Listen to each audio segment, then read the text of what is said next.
Good afternoon. A quorum being present, the Subcommittee on the Western Hemisphere will come to order. I ask unanimous consent that all members and witnesses' opening statements be included in the record and without objection so ordered. I ask unanimous consent that all articles, exhibits, and extraneous or tabular material be referred to by members or witnesses be included in the record and without objection so ordered. I ask unanimous consent that any member who may attend today's hearing be considered a member of the subcommittee for the purposes of receiving testimony and questioning witnesses after subcommittee members have been given the opportunity to do so, and without objection so ordered. Today, we will tackle perhaps one of the most difficult issues facing our hemisphere: immigration. From the beginning of its New World roots until this very day, the United States has served and continues to serve as a dream destination for countless millions. As a nation of immigrants, our culture, dreams, economic prosperity, and our many other strengths come from the people who have landed on our shores throughout the centuries, whether by choice, necessity, or coercion. Today, the Subcommittee on the Western Hemisphere will examine immigration from a different perspective than we've seen to date. We do not intend to discuss building walls or deploying troops. Instead, we intend today to engage our neighbors in the hemisphere in an effort to better understand the immigration problem and hopefully convince our neighbors, that they too have a dog in this fight. On February 16, 2006, the Mexican Congress unanimously adopted a resolution entitled Mexico and the Migration Phenomenon. This historic resolution represented the first public acknowledgement by the Mexican Congress that they too are responsible for curbing illegal immigration into the United States. Within the February 16th resolution is the commitment of the Mexican Congress to improve border security on their side and to ensure that everyone who leaves the country does so through legal channels. It also commits the Mexican government to secure its southern border, where migrants from South and Central America are crossing into America on their way to the United States. These principles and the other accompanying recommendations represent a sharp departure from past practices in Mexico. We commend the Mexican Congress for this new approach. We must now build on this commitment with the new government in Mexico, as well as to engage the governments in all of Central and Latin America. In my experience, I have found that the majority of work-seeking illegal immigrants come from Mexico, Guatemala, El Salvador, and Honduras, and other nations throughout Latin America. They're looking for better-paying jobs than those available in their home countries. If these economies were in better shape and the local population was able to find jobs with more competitive wages, they wouldn't want to leave, and the number of illegal immigrants looking to come here would shrink dramatically. We can help these countries stimulate their economies through free and fair trade agreements, and we already are off to a great start. Congress passed the Central American Free Trade Agreement in 2005, integrating the economies of 5 of the Central American nations, as well as the Dominican Republic, with our own, and greatly expanding their access to foreign direct investment. And we have pending agreements with Colombia and Peru, and I think we have one that we're hoping to work out with Haiti, which should be taken up in Congress very soon. As chairman of the House International Relations Subcommittee on the Western Hemisphere, I've seen the progress being made by many of our friends in Latin America. In many countries, jobs are being created and economies are being strengthened, but such progress is not enough. We should work with the leaders of these countries, many of whom I have come to know well and admire, to build on the economic strength that comes from these agreements and redouble our efforts to close the development gap. I have every hope and expectation that they will work with us in this endeavor. Today we will hear from witnesses for the State Department and the Department of Homeland Security, which are responsible for current U.S. immigration policy and enforcement. These agencies will implement the final immigration bill that will come out of Congress very soon. I look forward to hearing your testimony and asking you some questions in the not too distant future after we hear from my colleagues. And now, Ms. Napolitano, we'll hear from you, since Mr. Engel's on the floor handling another bill right now. Thank you, Mr. Chair, and as you've asked, we will submit his opening remarks for the record. Without objection. Thank you, sir. Mr. Chairman, immigration reform is a totally important, critical subject for many of us. And I welcome the opportunity for Congress to continue the discussion, open discussion, frank discussion, and transparent discussion. For the record, I'd rather have some discussion also with the different entities on how we can have a conference so that we can move the bill on this side of the House and move on with what we need to do and provide a fair reform immigration bill before we leave on break. Americans, as you well know, are very concerned about what is happening in the United States, and they are looking for us to develop a solution with everybody at the table, not stalling, not ignoring, not placing blames, but actually getting together and coming forth with a solution. We are here today, of course, to talk about the international aspects of migration, and which I was born and raised in a border town, so tell me about migration. And the fact that the focus it's going to take will allow us to discuss some of the main reasons for the migration from not just Mexico, but from the other countries south of the border, our neighbors. And I must state, Mr. Chairman, that everybody talks about Mexicans. They are also Americans, because it is the Americas that we talk about. It's just we live in the United States. In any country in the Western Hemisphere is part of the Americas.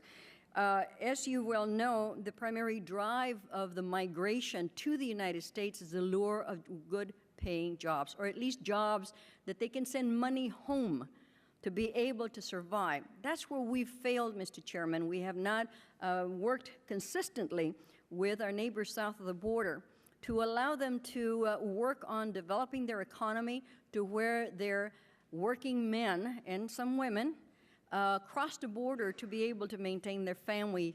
The economy that Mexico get, at one time it was number 2, I believe it's number 3 in remesas, which is remittances to that country. That is what sustains the economy. Now, if they had the economy built up, if we were able to help them in the other countries, they may not have the labor that we hypocritically want in the United States, and are not willing to get the employers to provide sanctions against those who would hire undocumented. It is a significant gap. It is an international issue that I'm hoping that we would be able to discuss with the new coming president, the president-elect, whoever it may be, so that we can determine what Mexico can do, as you well say, to help us control the border on both sides. Considering that the per capita income in Mexico is less than 1/6 of the United States, it's very reasonable people come seeking a better future for themselves and their families. And of course, as we all know, in '94, NAFTA, which had a profound effect on Mexico's economy, was not as beneficial to Mexico as everybody would have us think. 1.5 million Mexican farm workers lost their livelihood, forced off their lands, as our U.S. corn was dumped on their Mexican market. And despite the political promises from both sides of the border, the economy in Mexico failed to create the new jobs promised. The average Mexican wages have fallen, not risen. So half of the workforce now makes them less than $8 a day, which is not even enough to sufficiently sustain their family. The vast majority of Mexican workers have not benefited, and it is widely believed that the employed farmers and agricultural workers of 10 years ago have become the undocumented immigrants of today. In comparison, our economy is in dire need of new workers entering the labor market in order to keep growing. It's a wonder, Mr. Chairman, that the Mexican workers are compelled, or is it any wonder that they are compelled to seek their fortune in the United States to provide for their families? I do welcome the witnesses, and as a daughter of a Mexican mother and a Mexican father born in the U.S., I have a great interest in this. I believe I still have relatives south of the border. Conditions are not getting any better. And I think notwithstanding the politics of the countries in how would I say, in the elections in other areas, I think we can play an important role, and I think we need to start talking turkey with Mexico at the level that we need to make those changes. So with that, Mr. Chair, I thank you for allowing me to have these comments and look forward to the testimony, although I will have to leave as soon as Mr. Engel arrives. Thank you, sir. Thank you. Mr. Paul? Thank you, Mr. Chairman. And I want to thank the chairman for calling these hearings. I think these are very important hearings. As most of you know, I advocate very minimal federal government. I think that our government, generally speaking, does a lot of things they shouldn't be doing. And in the other sense, I think they do the things that they're responsible for rather poorly. And I would put Border Patrol into that category. And I think there are several reasons for this. The fast track to citizenship, I think, is a tremendous incentive. And if you give incentives or subsidies to anything, you get more of it. I do not believe we'll ever be able to solve our problem on the immigration and the borders without dealing with the welfare state issues. Because I think the welfare ethic both contributes to our employment type of problems here where jobs go begging and there are job needs. At the same time, if there are social service incentives for people to come over as well as citizenship, it's a tremendous incentive which none of us could resist if we were in the same set of circumstances. But the emphasis on border protection here I think is very proper. We have a problem. We need to deal with it. I would like to make just one other point, and that is that we deal with borders continuously, but for the most part, we deal with borders overseas. And I think more importantly, we should be dealing with our own borders. But because we get so involved in borders outside of our responsibility, we spend a lot of money and use a lot of personnel, and then we come up short where our responsibilities lie. So not only will it require eventually to solve this problem a reassessment of the welfare ethic, I actually think that the way we spend our money and we run up our deficits in our foreign policy will also have to be addressed if we really want to do a good job in providing border security. And I yield back the balance of my time. Thank you. The Chair recognizes the gentleman from Massachusetts for an opening statement. Okay, thank you. Ms. Ross Layton. Thank you so much, Mr. Chairman. I'd like to thank the committee, the subcommittee, for holding this important hearing, and I'd also like to thank our witnesses for coming here today to share your perspectives. Immigration has been a highly visible issue this year, with much of the discussion focused on securing our borders. However, not much has been said about the implications of this issue within the context of our bilateral relations with our partners.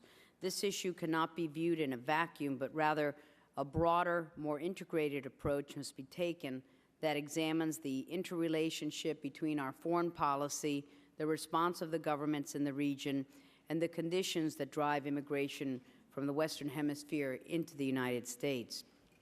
The United States has worked closely for years with our hemispheric neighbors to develop programs to address these conditions and focus on the ultimate goal of sustainability and prosperity for each of the countries involved. However, as the continuing increase in immigration has shown, we are falling short of our overarching goals.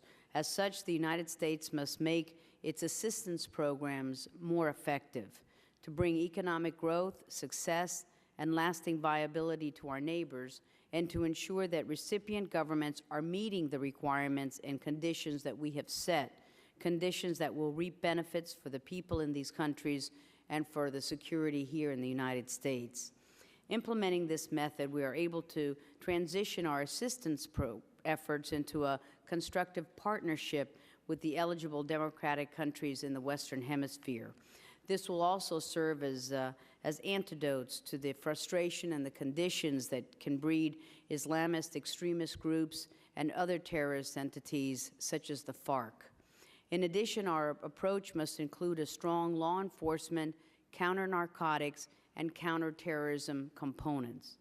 Currently, our local law enforcement officers have the ability, for example, to arrest illegal aliens or other aliens in violation of immigration status.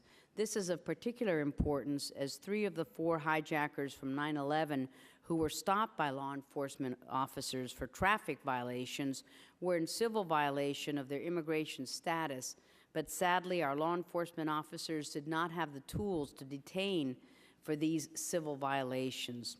In response to the grave lost opportunities, the Department of Justice issued a directive permitting state and local police officers to arrest deportable illegal aliens with either criminal or civil offenses. Unfortunately, included in the Senate immigration bill is a provision which will strip our local law enforcement officers of this authority. This would be a grave mistake that would effectively diminish the capacity of our law enforcement personnel to help keep our country secure and safe from Islamic extremists, other terrorist groups such as FARC, their enablers, and their financiers. We must concern ourselves with gang activity also in the Western Hemisphere. According to a document prepared by the Congressional Research Service, the migration of working-age men and women has created an imbalance in the society where children are often raised by family members other than their parents. This has led to a marked increase in gang involvement by these displaced children. These gang members create an environment of civil unrest, therefore undermining prospects for lasting stability and security in the region. This again reflects the need for a comprehensive, multi-tiered, interagency approach. We must continue to work with our counterparts in the Western Hemisphere so that we can gain partners with a shared vision on vital issues affecting our world. And I thank the chairman for his time. Thank you. Chair thanks the gentlelady from Florida. The chair recognizes the gentlelady from California, Ms. Lee, for an opening statement. Thank you very much, Mr. Chairman. I want to thank our witnesses for being here, and just want to say very briefly, I'd just like to mention a couple things. One is the gentlelady from California, Congresswoman Napolitano, touched on NAFTA. And of course, I come from California, but I was raised on in a border city, El Paso, Texas, and have looked at and seen the impact of NAFTA. And unfortunately, it's only really increased the race to the bottom and has continued to destabilize border communities. Loss of livable wages and jobs have forced many into lives of crime, and gangs are really quickly replacing the drug cartel of the 1990s. Unfortunately, the lawlessness is quickly spreading throughout Central America, where, of course, crime and poverty see no end. So I hope the witnesses will address how all of this is related and what you see as NAFTA's responsibility or role in this increasing lawlessness and increasing rates of poverty and crime that we see on our border cities especially. Also, it was quite disturbing, the recent immigration debate where many tried to equate immigrants with terrorists. And I'd like to hear from you what you think that is about, what you see as the whole issue, and how that weighs out when we try to look at some really reasonable immigration policies, the comparison of terrorism to immigration or terrorists to immigrants. And finally, many of you know that we believe, or some of us believe, that United States, Haitian, and Cuban immigration policies are quite, I guess, present a double standard for many of us. Haitians do not have immediate political asylum when they reach the United States, although many, including myself, would argue that the political and safety challenges are quite frankly much greater in Haiti than they are in Cuba. And so as we look at immigration today, I'd like to understand this whole rationale in terms of temporary protective status to Haitians who are currently here, and why we won't make these immigration policies equal, or why there's not a push to equalize both immigration policies as it relates to Cuba and to Haitians. Thank you very much. Chair thanks the gentlelady from California for opening statement and recognizes himself for a brief opening statement. First, let me just begin by commending Chairman Burton for his leadership in holding this hearing today on the international aspects of illegal immigration, which I believe will focus on our own hemisphere today. Clearly, the United States must have secure borders. We must improve our capabilities at preventing illegal immigration, and we must ensure that those who wish to do us harm are denied entry to our country. This issue is, for the United States, is more than about illegal immigration. It's about our security, which cannot be ensured with a porous border. But this issue is also about our friends and partners in the Hemisphere. At the core of illegal immigration is poverty and lack of economic opportunity. The best solution for illegal immigration is a job for would-be immigrants at home. And that really must be everyone's goal, building economic opportunity across Mexico, Central and South America, and throughout the Caribbean. The United States is working in partnership with our neighbors towards this end. The Partnership for Prosperity is a public-private alliance of U.S. and Mexico government and business leaders that promotes economic development in Mexico, focusing on areas with high migration rates. The United States is also working to build investment in Latin America through President Bush's innovative Millennium Challenge account, which will encourage countries who govern justly and work to build their economies by providing development assistance that furthers economic growth and prosperity.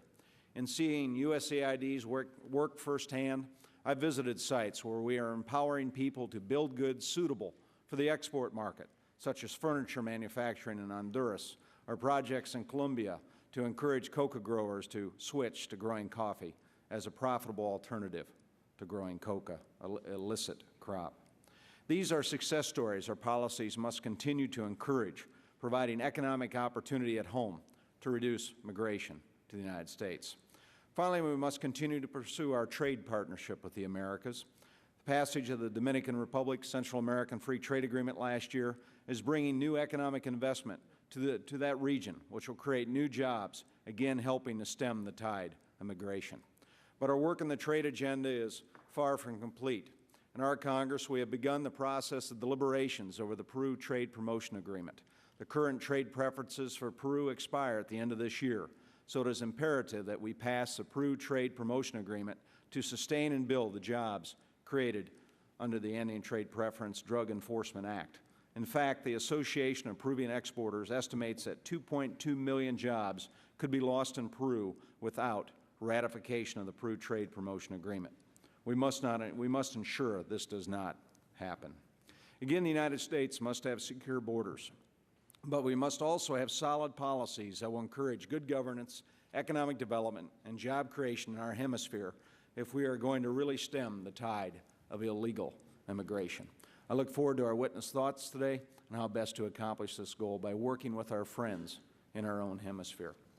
This time, I'd like to introduce our first panel that's before us, beginning with Ambassador Crescencio Arcos, who is Assistant Secretary, Office of International Affairs with the U.S. Customs and Border Protection at the Department of Homeland Security. Our other witness on the first panel is Elizabeth Whitaker, who has served as Deputy Assistant Secretary for Mexico, Canada, and Public Diplomacy in the Bureau of Western Hemisphere Affairs at the Department of State since September of 2005. She has served in Costa Rica, Honduras, Nicaragua, and has joined the Foreign Service in 1984 as a public diplomacy officer with the U.S. Information Agency. I do want to ask the witnesses to stand and raise your right hand and take the oath. Do you swear or affirm under penalty or perjury that the testimony you're about to give is true and correct to the best of your knowledge, information, and belief? Thank you. So I'd like to begin to ask the witnesses to summarize their written statement, if they would. They have 5 minutes, and Ms. Whitaker, if you will begin. Mr. Chairman, members of the subcommittee, thank you for the opportunity to meet with you today to discuss the U.S. government's efforts with Mexico to address immigration issues. Today's U.S.-Mexico relationship is marked by common values and interests, which allows us to work in close cooperation on the many issues that affect the well-being of our citizens. Recent years have seen an unprecedented level of bilateral cooperation in areas such as democracy, free trade, counterterrorism, law enforcement, the environment, energy, and transportation, some more challenging than others. Additionally, and most relevant to this hearing, we work together closely to keep our shared border secure while facilitating the flow of legitimate goods and people across it. With more than 1 million people crossing the U.S.-Mexico border daily, you have some sense of the dimension of the challenge. With Mexico, we have created institutions and infrastructure to enhance border security while making border transit easier and quicker for legitimate travelers and goods.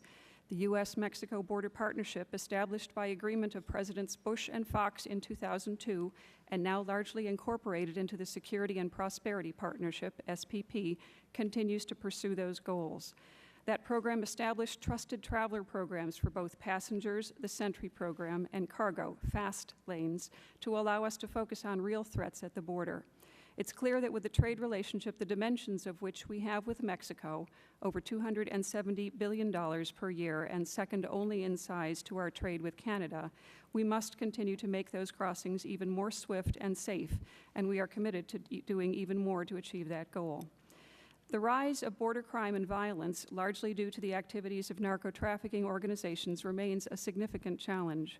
The Mexican government has attacked this problem on its side by sending in military and federal police forces to take temporary control over security and to purge and revamp local police forces in areas where the violence is acute, such as in Nuevo Laredo. We continue to strengthen and extend cross-border linkages among law enforcement agencies present on the border so that both sides are able to mount coordinated responses to breaking security events.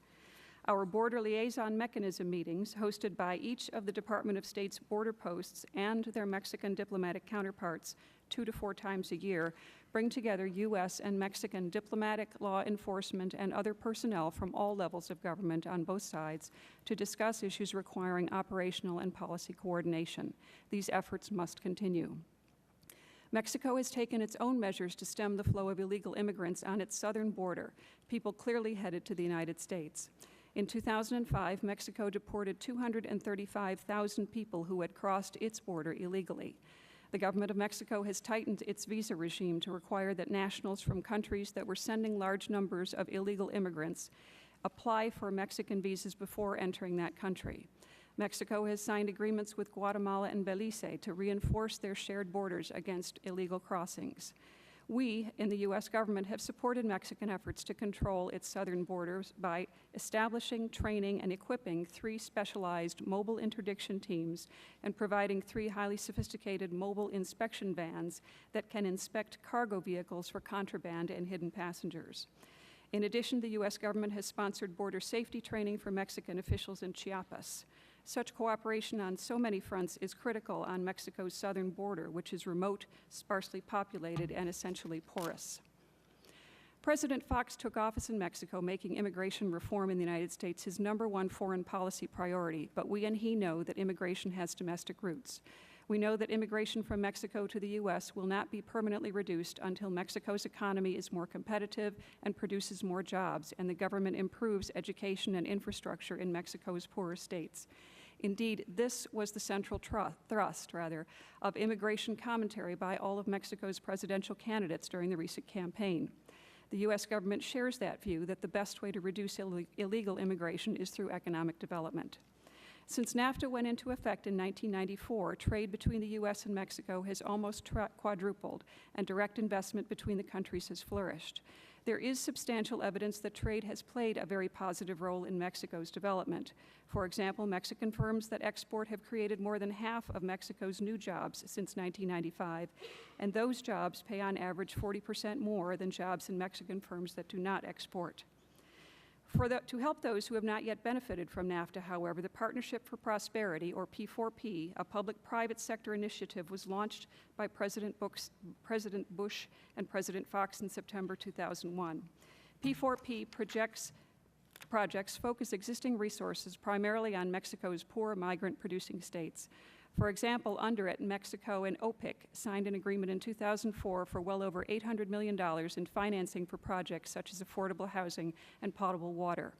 USAID and the Department of Agriculture work with their Mexican counterparts on rural development projects in Mexico and expanding access for small entrepreneurs throughout the country to financial services and markets.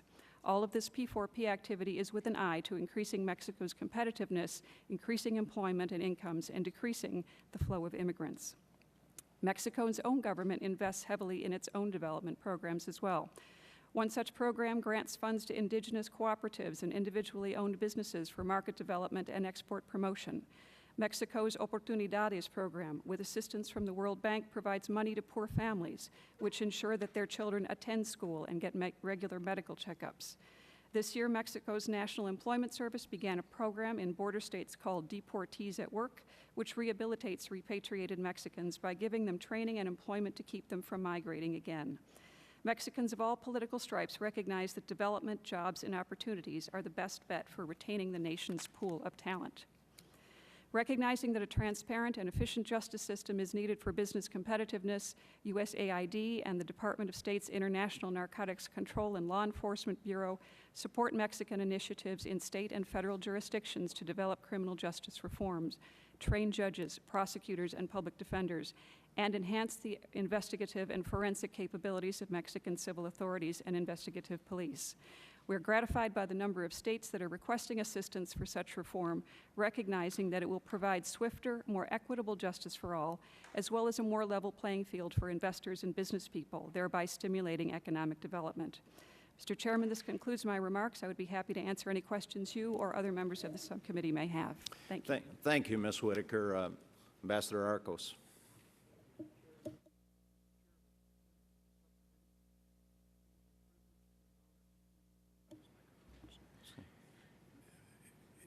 It is a privilege and an honor to appear before you today to discuss our government's efforts to address immigration issues in the Western Hemisphere.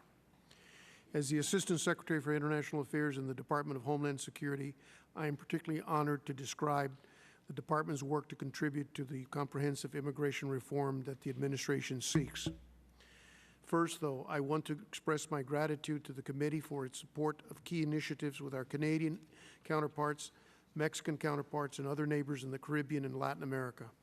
Your contributions have played a valuable role in our efforts to pursue programs of consequence with key partners in the Western Hemisphere. In the current immigration discussion, there is much talk about how better to secure our borders to prevent illegal immigration. But on its own, a secure border is an incomplete solution. Root causes of illegal immigration often arise from rampant poverty or lack of opportunity in the immigrants' country of origin, and secure borders would hardly begin to address the illegal immigrants already living in the United States. This is why the administration supports a comprehensive approach to immigration reform that accomplishes three objectives: strengthen border security, a comprehensive interior enforcement strategy that includes worksite enforcement, and an established temporary worker program. Mexico has proven to be a critical partner in the last several years through ongoing work at the local level, regional border liaison mechanisms, and national bilateral fora. DHS has partnered with representatives of the immigration, law enforcement, security, and customs agencies of Mexico, as well as many Mexican businesses. To elaborate, I would like to briefly list some of the initiatives and programs currently underway with our Mexican colleagues and other friends in the hemisphere. The first initiative, the Security and Prosperity Partnership, SPP. This executive partnership was announced by President Bush, Prime Minister Martin, and President Fox in March 2005 in Waco, Texas, to enhance security, prosperity, and the quality of life for citizens within North America. Secretary Chertoff is responsible for the security pillar of the SPP. There are 10 security-related goals listed in the testimony I have submitted to the committee. I might note that one of the key security goals is a screening of travelers to North America, and we are working with the State Department to coordinate visa policy with Mexico and Canada. Interior repatriation is another initiative. Interior repatriation of illegal aliens to their place of origin resulted from a 2004 Memorandum of Understanding between the Department of Homeland Security and the Government of Mexico.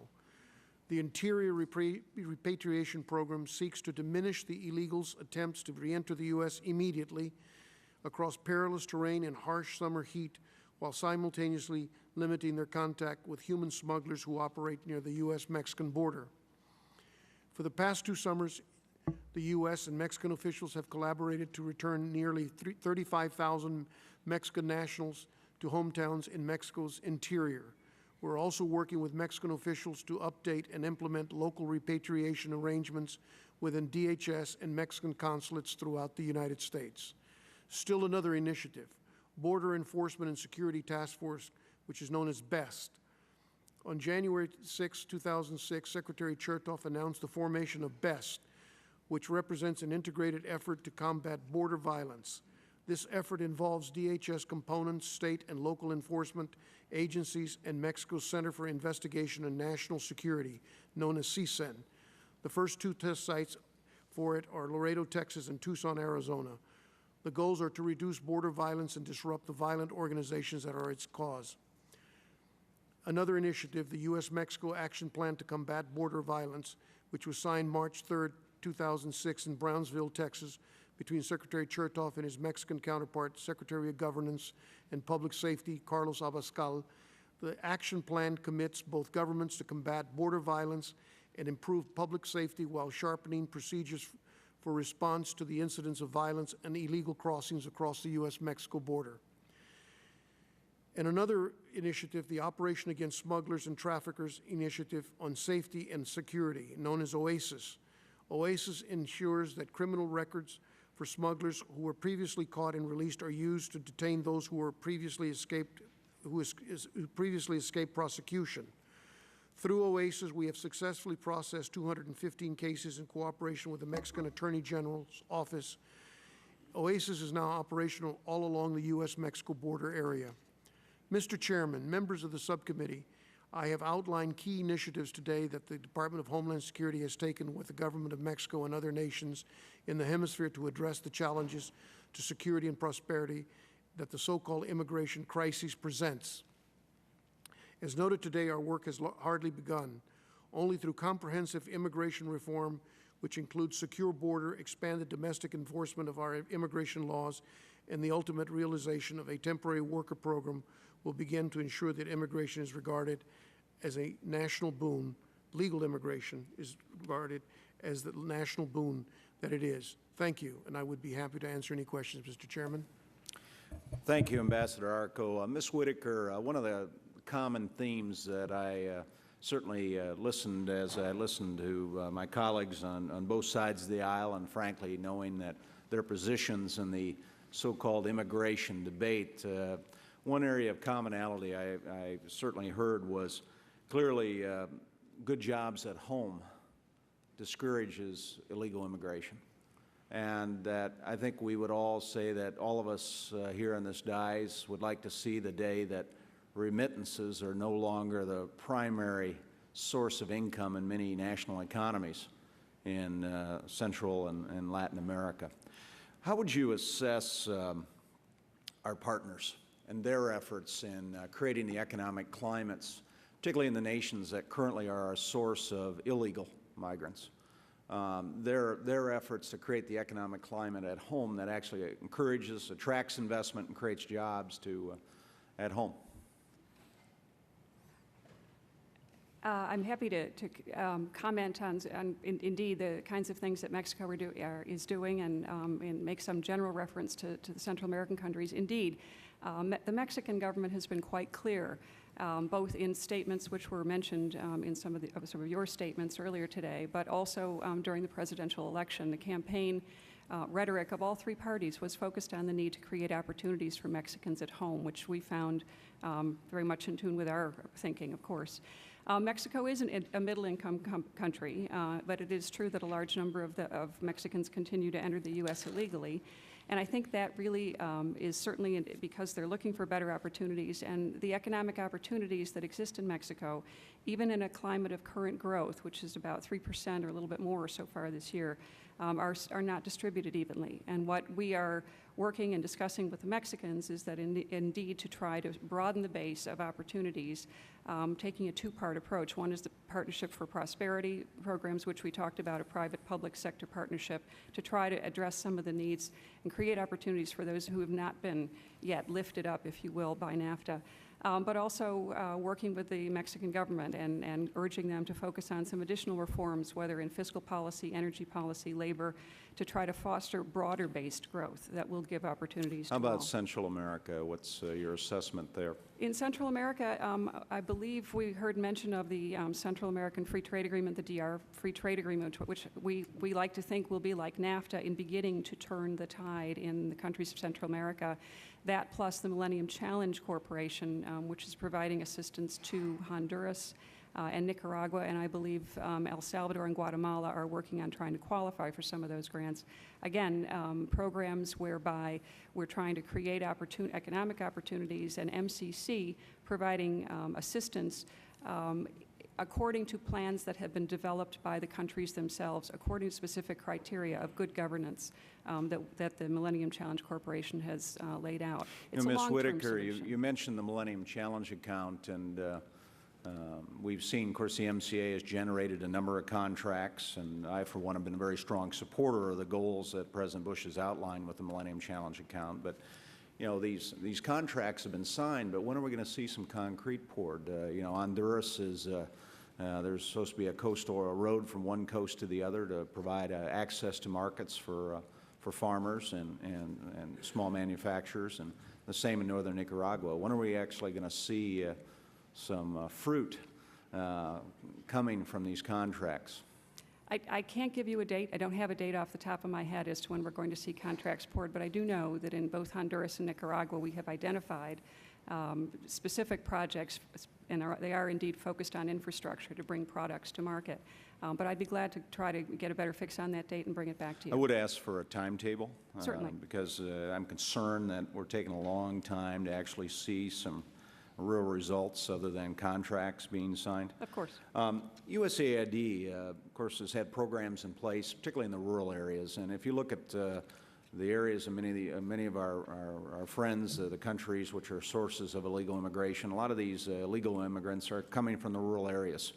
And USAID, I've seen the programs. I remember being in a rural area in Honduras where USAID had a program in partnership with the government of Honduras to encourage farmers to replace the traditional crops of corn, maize, and sugar, where they really weren't able really to generate an income, and replace them with plantains and tomatoes and other vegetable crops that can be used for exports.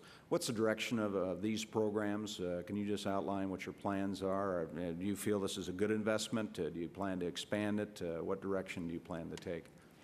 My understanding is that indeed these programs will continue, but to give you a thorough and accurate answer as you deserve, I'd like to consult with my colleagues of USAID and give you again a more concrete answer, if I may.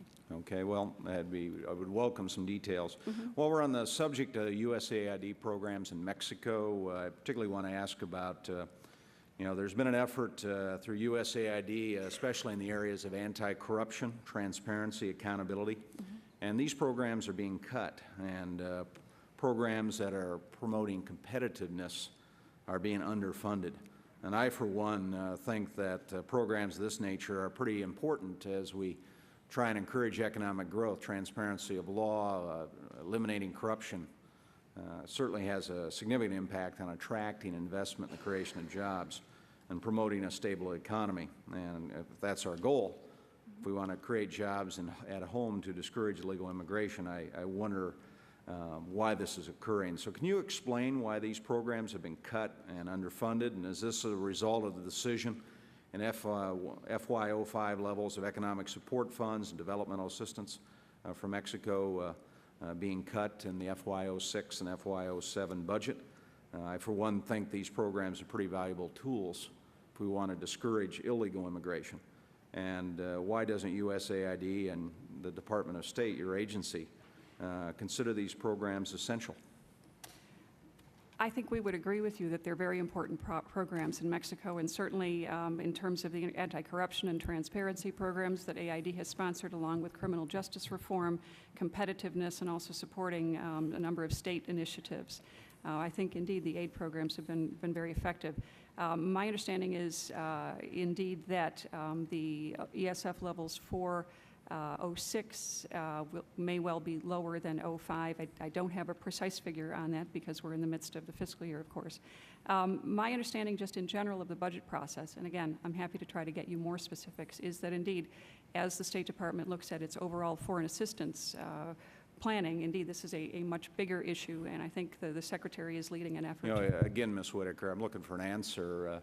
If these programs are a priority and our goal is to help our friends and allies eliminate corruption, why would we cut these programs?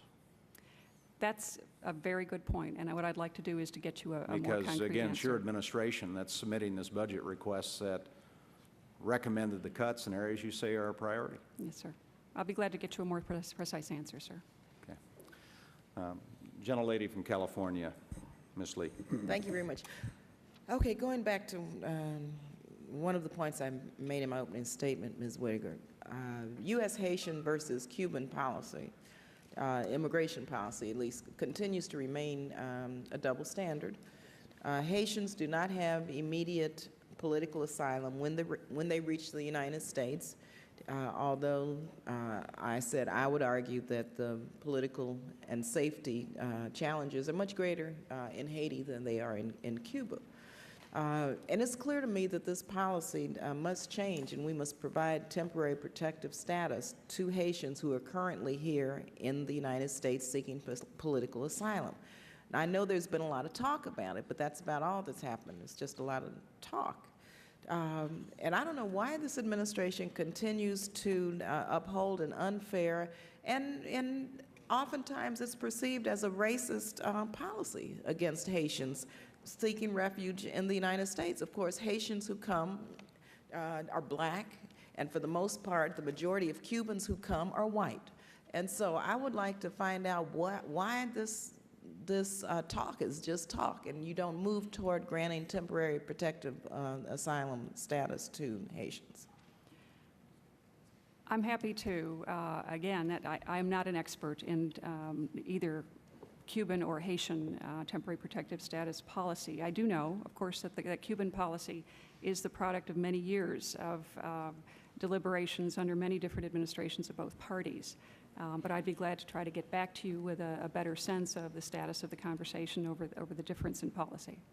I don't know if my colleague from DHS would like to add anything to that. I would just simply add, Congresswoman, the following, that the Mexicans tend to also complain about the fact that they don't have temporary protective status, and some Central Americans do. And these were taken under extreme circumstances in the late 90s for temporary protective status for some countries. But the fact remains that in terms of Haiti and Cuba, the Cuba Adjustment Act is illegal. It's legislation that was made here in Washington years ago, and creates for the different treatment. So it's not just a policy issue, it's a legal issue. And Haitians are treated like all other immigrants, illegal immigrants that do not have a Cuban Adjustment Act to afford them the treatment that's given to them as opposed to the rest of the world. Yeah, and that's the point. Haitians are treated as illegal immigrants, and they're fleeing, for the most part, in many instances, political repression. And they land here on our shores, and, well, you know what happens. And so I would think that regardless of the Cuban Adjustment Act and the history of all this, you would try to equalize some of this at this point, or this administration would, given the fact that we have so many Haitians living here and need to be granted temporary protected, asylum, political asylum status. Point well taken. Let me ask you on, just with regard to the issue of the percentage of immigrants who you have found under Homeland Security that you would consider potential terrorists. Do you track those that you turn back based on your whatever formula you use that would identify immigrants coming across the border as possible threats? We have several different mechanisms for that, Congresswoman, and let me just say that when we talk about terrorists versus normal, honest economic seekers that come to the United States either as tourists or for business or students or that seek to immigrate to the United States, the vast, vast majority, 99%, basically are honest people. They're not having anything to do with being criminal or terrorists. What we do have is different systems in place. We have such as, we have different watch systems that whenever people apply to a visa in the embassies around the world, we can figure out who they are as long as we have a record of them. And we've caught many. We've stopped them from coming into the United States, and some of them slip by, and some are in countries that already, maybe they've had a visa and they've been recruited, but they're on our watch list, and we intercept them before they board a plane. or we can catch them at the border as they enter the United States. We have different mechanisms for that. Well, Mr. Ambassador, I'm very glad that you were very candid with us on your response to that question, because maybe you should have weighed in a little bit more on this immigration debate, because central to this debate, unfortunately, was the notion that we needed a tough immigration reform because immigrants, for the most part, could be considered or are considered terrorists. And I think that really took the debate in a direction that it should not have gone, when most of us know that's just not the case. And you just said 99% are people who want to come and get a job and see their families. That is probably true, Congresswoman, but let me just point out one thing. Terrorists have to be right only once. We have to be right 100% of the time. I understand that. And basically what we see in illegal immigration to this country right now is a concern because it's a vulnerability to us in terms of a threat. I understand that, but that 1%, my question was, what percentage of the immigrants that you see coming across that you have to turn back, who are undocumented, could be potential terrorist threats? And if it's 1%, that's serious, 1%. But I mean, if it's 1%, it's 1%. It could be, to be exact, I'm not sure if it's 1% or maybe more, maybe less. Yeah, and our But I can get immigration back to policy you. shouldn't be just based on that, is the point I'm trying to make. But it's a vulnerability because we had 19 to 22 people do what they did in 9/11. Right, it's a huge vulnerability, but when we're talking about immigration reform, that's a huge piece of it, but that shouldn't be the overriding factor to drive immigration reform. Thank you. Thank you. Mr. McCall? Thank you, Mr. Chairman. I want to thank you for holding hearings on this particular issue, and that is economics. I think that when we look at the root cause of illegal immigration into this country, I happen to come from a border state, I think it boils down to jobs and the economy. We don't have the same phenomena with Canada. When I was down at the U.S.-Mexico interparliamentary, we talked about this very issue. Their Congress actually passed a resolution recognizing that they have a problem and they're exporting their people. They don't necessarily want to do that, and they called for greater cooperation between our two countries, which I think is essential, particularly when it comes to law enforcement, Ambassador. But I wanted one thing I asked them at the conference was the economic policies, because I view a lack of incentive for businesses to invest, not only in Mexico, but in South America and Central America, largely due to the tax policies, the regulatory policies, the level of corruption, and the educational system I don't think helps either. My short question, which probably will merit a longer answer, is how do you view the elections in Mexico bearing in on this, number one, and what can we do in the Congress to help foster or lift up the economies south of the border so we can get to the root cause of the problem? I guess that's my question. I guess it would be. And if I have time, Mr. Chairman, I have a question for the ambassador, if that's okay.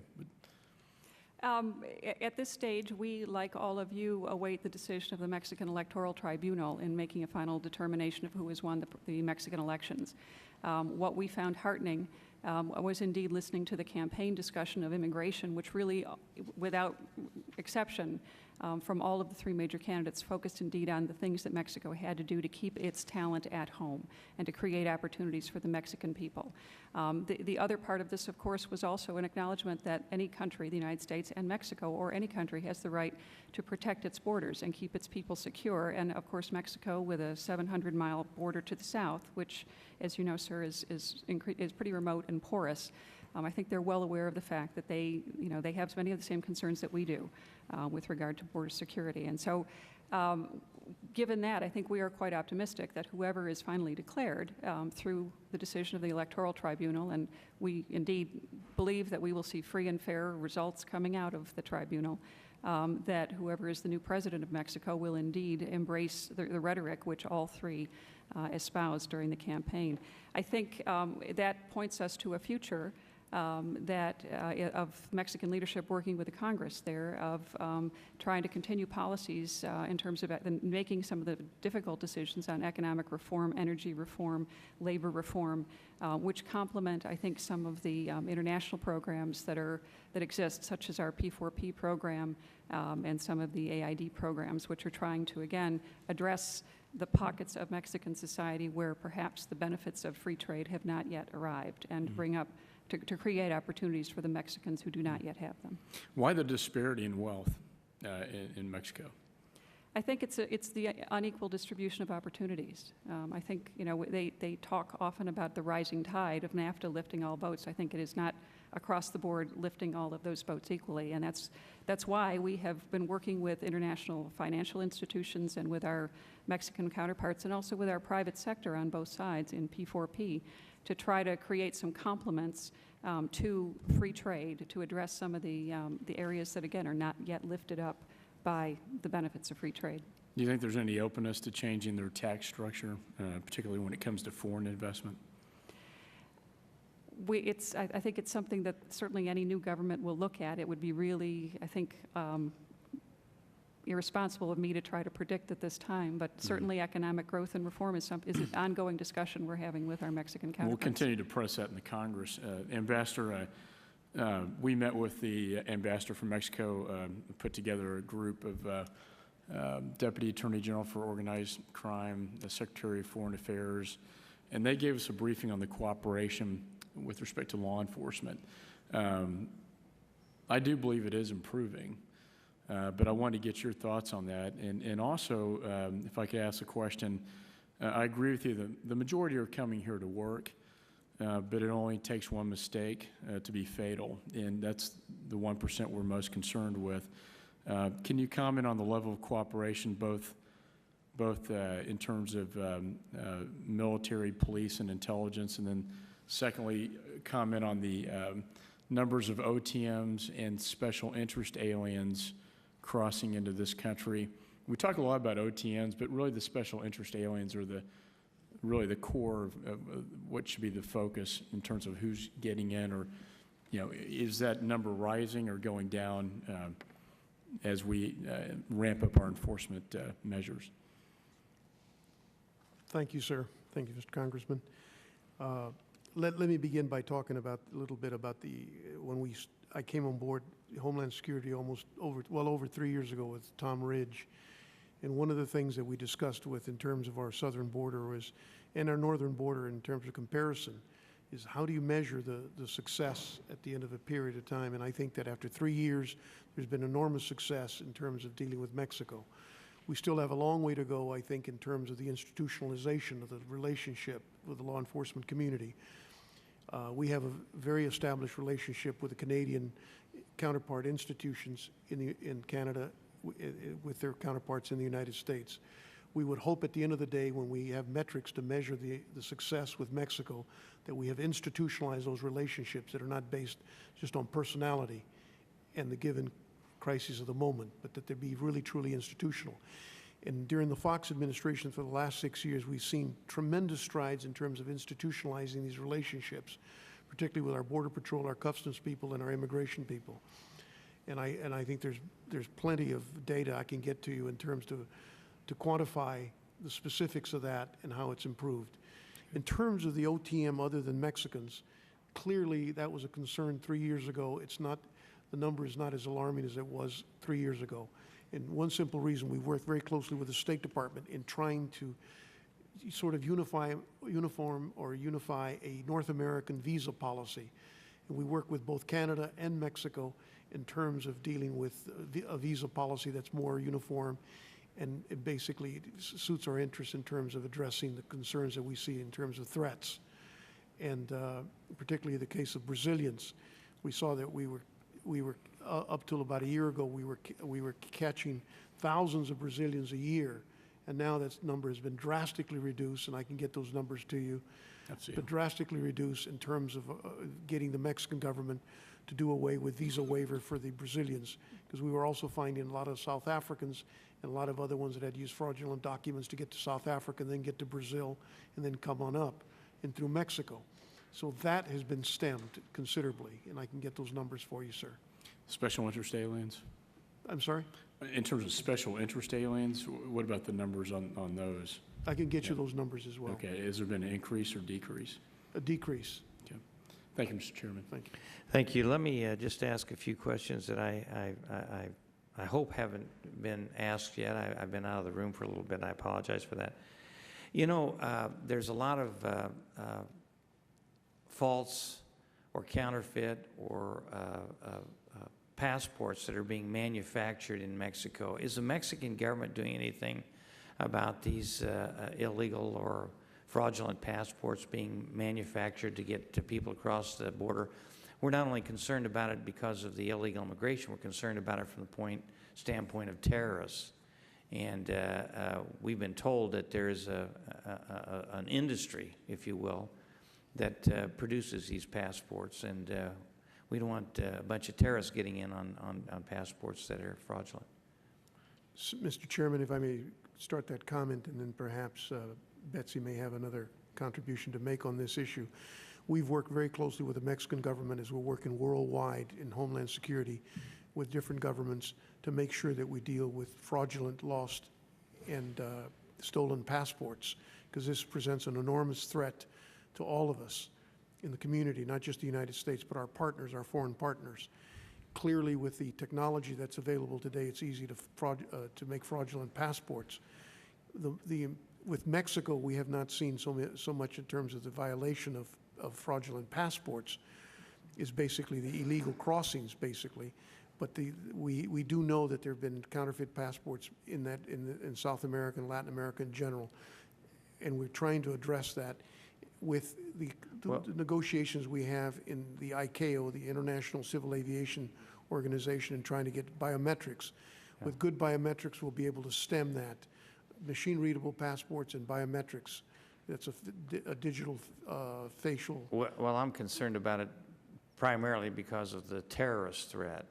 And I've been told that there is an industry down there where they're producing these passports. Have you had cooperation from the Mexican government? I don't have personal knowledge of the quantity. I just know that anecdotally that there have been counterfeited passports and documentation. How do you catch them? Well, basically through our ports of entry. I know, but how do you catch a person with a foreign passport or a fraudulent passport? Do you have any kind of a system, or is there any technology? They've got to be machine readable, or they have to have a visa, an American visa, U.S. visa in it, which contains biometrics, and very difficult to. I've not heard recently of American visas being counterfeited. So if it has an American visa, we're pretty sure that it's the person that's. They can't counterfeit those. No. The American visas. Not that I know of, sir. Is there any way you could check to see if you caught any like that? I can check to see that with the State Department, perhaps. I'd like to find out. Also, is there any progress being made enhancing law enforcement cooperation among Mexico and Canada and the United States through maintenance of some kind of a database that would track suspected terrorists? We do have, we share intelligence, we share information at the law enforcement and at the strategic level with both countries. Mm-hmm. And we work very closely on the Homeland Security with our counterparts in Canada and Mexico, and the State Department through their diplomatic channels, and the intelligence community through their channels. And we're able to disseminate information and share information as we do with advanced passenger information systems on aircraft. Mm-hmm. The Canadians let us know who's coming in from other parts of the world into North America, and the Mexicans give us advance notice of who's flying into the United States from Mexico. We get lists and we run them through our data banks. CBP does. So you do have the cooperation in your. We do, and what we need to do is enlarge the data bank, and that's why it's important to get as much biometrics as possible in documentation worldwide. Let me go back to Ms. Whitaker real quickly. You were talking about a disparity in the growth of economic prosperity in Mexico, and you said that there's more money and more trade, but the money's not necessarily reaching the lower or middle classes, if there is a middle class down there. We have gone from a $1 billion trade surplus with Mexico prior to NAFTA to a 50-some billion dollar trade deficit, a very large trade deficit. That money's got to be going someplace because they're benefiting to the tune of $51 billion a year from the United States since NAFTA was passed. Why is it that industry is not being able to provide more lucrative jobs and helping bring more prosperity, if you will, to the people in the lower income classes down there? I think to some degree, again, all of the benefits of that trade have not reached every Mexican yet. I know, but how do we, since we were so proud of NAFTA, you know, and there were a lot of us that didn't like the NAFTA approach, but why is it that the money's going down there, the jobs are supposedly going down there, that we've opened the border for trade, free trade, and we've got a $51 billion change, and yet you still have this tremendous amount of poverty. Everybody's coming up here hell-bent for leather. I think it's really a question of, while it has been just 12 years since NAFTA was signed, so we're talking— Well, 12 years is a pretty long time. Yes, sir, it is. I think the issue is indeed that on the Mexican side that it's not, that there still need a number of structural reforms, economic reforms to try to, if you will, lubricate the economy so that additional investments can be made, that businesses can be started up in a shorter period of time. How do you lubricate the system, so to speak, so that the jobs are getting to the people that need the income so that we can stop the massive flight and immigration into the United States? And we're getting as many as 1 million or more people a year coming across that border illegally. Right. And we got a $51 billion change in trade. It seems to me something's amiss because we haven't slowed down the amount of illegal aliens coming across the border, and yet we have put $51 billion more into their economy. Mm-hmm. It just doesn't make any sense. I think it is a question of making some of the very difficult decisions in terms of structural reforms, whether they're labor, economic, well, where are fiscal. we on structural reforms, and who's making them? Mexicans, us, or are we doing it in cooperation with one another?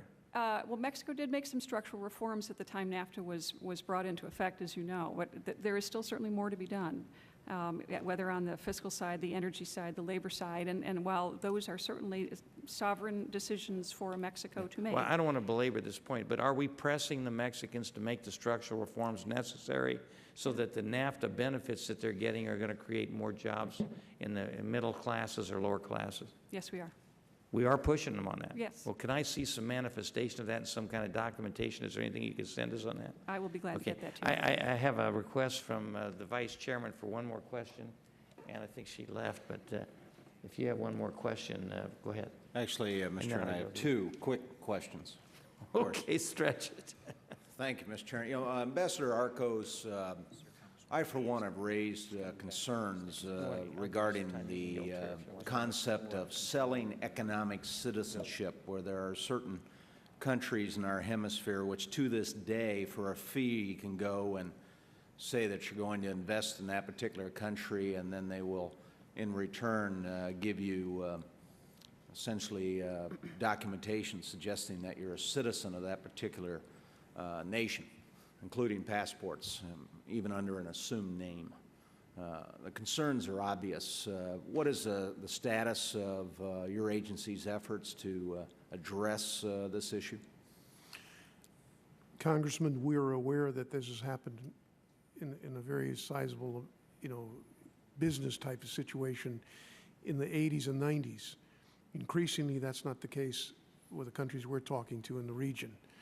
We've manifested our concern about how citizenship, not so much the citizenship as passports that were being given to non-citizens of these countries in return for investment. And there was not much due diligence, and that's been a concern for years. Since I was even in the State Department, we were concerned about this back in the 80s and the early 90s. And because what has happened in the last 6 years in the world in terms of terrorism, countries have now begun to tighten up. I can get you the figures in terms of which countries are the ones that still do this. My understanding, there's 2 or 3 countries, particularly that are in the Caribbean, that still still to this day continue this practice. Is that the case? Is that true? My understanding, it is true, but I don't know the numbers or have any specifics on it. So why would we accept a passport from one of those countries if they were? Well, first of all, if they have a passport, that doesn't mean that to get into the United States, they've got to go get a visa, and there's different checks. They go through a whole process in obtaining a U.S. visa. So it's not because they have a passport of a certain country in the Caribbean, they are allowed to enter the United States. And is this a priority for your agency to seek Certainly, an end to this it's part of the practice? concern that we get proper documentation worldwide, proper travel documentation. Okay. Well, Ambassador, I would very much welcome greater details on the status of your efforts, Thank you. as well as the current status of who is continuing this practice. And also, I'd be interested in knowing who has taken advantage of it. It'd be interesting to see who are these individuals from elsewhere that are coming to these particular countries and pursuing documentation that would suggest they were a citizen of that particular nation. Ambassador, one of the other questions I'd like to ask you, it was once said to me that we don't station the Coast Guard outside of Baltimore or Washington in the Chesapeake Bay to stop drugs from coming into these cities, but we're concentrating our current immigration enforcement assets pretty much solely on our border. And a lot of us believe that we need to do a better job of engaging the source nations, the source and transit nations, to develop a comprehensive strategy to discourage illegals from making that trek north. Can you tell us what's the status of our partnership on developing a comprehensive strategy and whether or not we're having any success?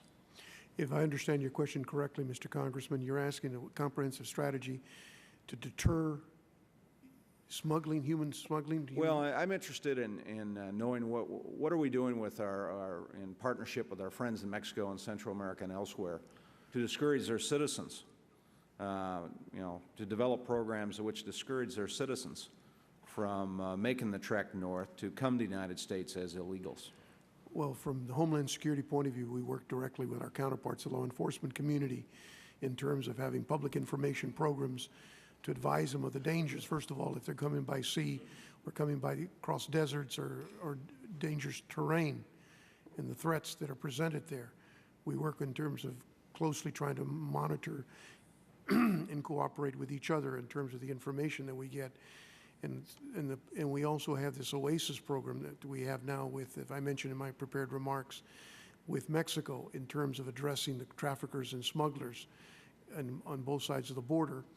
And we've gotten very good cooperation from the Mexican Attorney General's office in terms of addressing this issue of... Ambassador, can you share some initiatives? There was a famous comic book that many of us heard about a year ago that suggests the Mexican government was actually giving people tips on how to cross our border. Have you seen a change? There have been other materials they've been distributing to actually discourage Well, the illegals? biggest change has been that there's virtually no reports of anybody having these comic books anymore, sir, which is encouraging. That, in fact, that anybody was putting these comic books out and putting people in danger and basically encouraging them to violate U.S. law. Thank you, Ambassador. Mr. Chairman, you've been very generous. Thank you at the time. Okay. How many questions was that two? It was two? Okay. Mr. Engel? Thank you, Mr. Chairman, and my apologies for not being here at the start of the hearing. I was on the House floor managing two bills, and although I was told it would come up at least an hour or two before our hearing, it came up right as our hearing was starting. So I do apologize. And I'm going to turn it over to Ms. Lee for a minute to ask a question, but I just want to say that I know my opening remarks have been submitted into the record. I'm happy about that. And I want to talk a little bit about NAFTA and some of the other things, but I'm going to yield to Ms. Lee, who hasn't completed her questions. Thank you very much. Let me just ask Ms. Whitaker about the correlation between CAFTA and NAFTA and illegal immigration in terms of the trends that you're seeing. Has there been a decrease in illegal immigration from Central America since CAFTA was passed? And has there also been a decrease in illegal immigration from Mexico since NAFTA's implementation? Congressman, I don't have those numbers offhand. I'd be glad to check. NAFTA, of course, we have 12 years of experience. CAFTA is a more recent phenomenon, but I'm glad to see if I can get you some data. Thank you. Mr. Ambassador, would you happen to know what just the general trends? I mean, you indicated earlier, Ms. Whitaker, I think that there was, that 40% of the jobs under NAFTA were higher wage jobs. So you have that information. But in terms of, you know, what has happened in terms of illegal immigration, we don't, do you have an idea? We have figures in terms of what has happened in the last 10 years. Clearly, we can get these figures to you, Congresswoman, in terms of NAFTA. In terms of CAFTA, it was just approved this year, and it has not been instrumentalized yet, so it's not really in full force. And there's still one country that has not approved it, Costa Rica. Okay, so you'll give us the information on NAFTA? Well, we would, ever since NAFTA came on. Yeah, okay. Thank you very much. Thank you, Mr. Chairman. Yes, thank you, Ms. Lane. I'm glad you raised those issues because they are foremost in many of our minds, as well as the balance of trade that the chairman pointed out regarding NAFTA. You know, the bottom line is that if we can do something, and I know it's easier said than done, to create good paying jobs and creating a middle class in the rest of the hemisphere, they won't want to come here illegally because they will have opportunities in their own country. So everything we're talking about doing, from a wall to everything else, is really just a stopgap situation, and it's treating what's happening rather than the causes of what's happening. So, you know, we've had a frustration, many of us, that NAFTA has not had more of a positive effect on the average Mexican worker, so that there's a greater incentive to pursue employment there rather than here. So I know you've commented on it, but I just wanted to add my voice to the frustration that you've heard from both Ms. Lee and the chairman. And I don't know if you have any further comments. I'd be happy to hear them. If not, I hate to repeat myself. I don't know if you heard me, so stop me, please. But indeed, I think one of the, you know, we've seen some encouraging developments on the part of at least Mexican political posture, and one is, of course, the published statement, bipartisan or multi-partisan statement, nonpartisan statement on the part of the Mexican government, all parties, in which they indicated their understanding of the importance of the immigration issue to any country, the right of any country to protect its borders, and also in terms of Mexico's own responsibility, indeed, to create the opportunities so that its own talented people will not leave that country. So we have a political position there, and as I don't know if you heard me mention that in the most recent presidential campaign, all of the candidates were not focused on many of the other issues related to immigration, but rather all were one in saying that indeed Mexico's responsibility is to create opportunities to keep its people employed and at home. thank you. Ms. Whitaker, last time you were here, I had mentioned, I'm going to mention it again because I like your comments, that my chagrin at the President's FY 2007 Foreign Operations request. His request proposes slashing overall core development spending in the region by 22%, which is over $40 million from the last 2 fiscal years, which I think continues a short-sighted post-September 11th trend to redirect foreign assistance to other regions.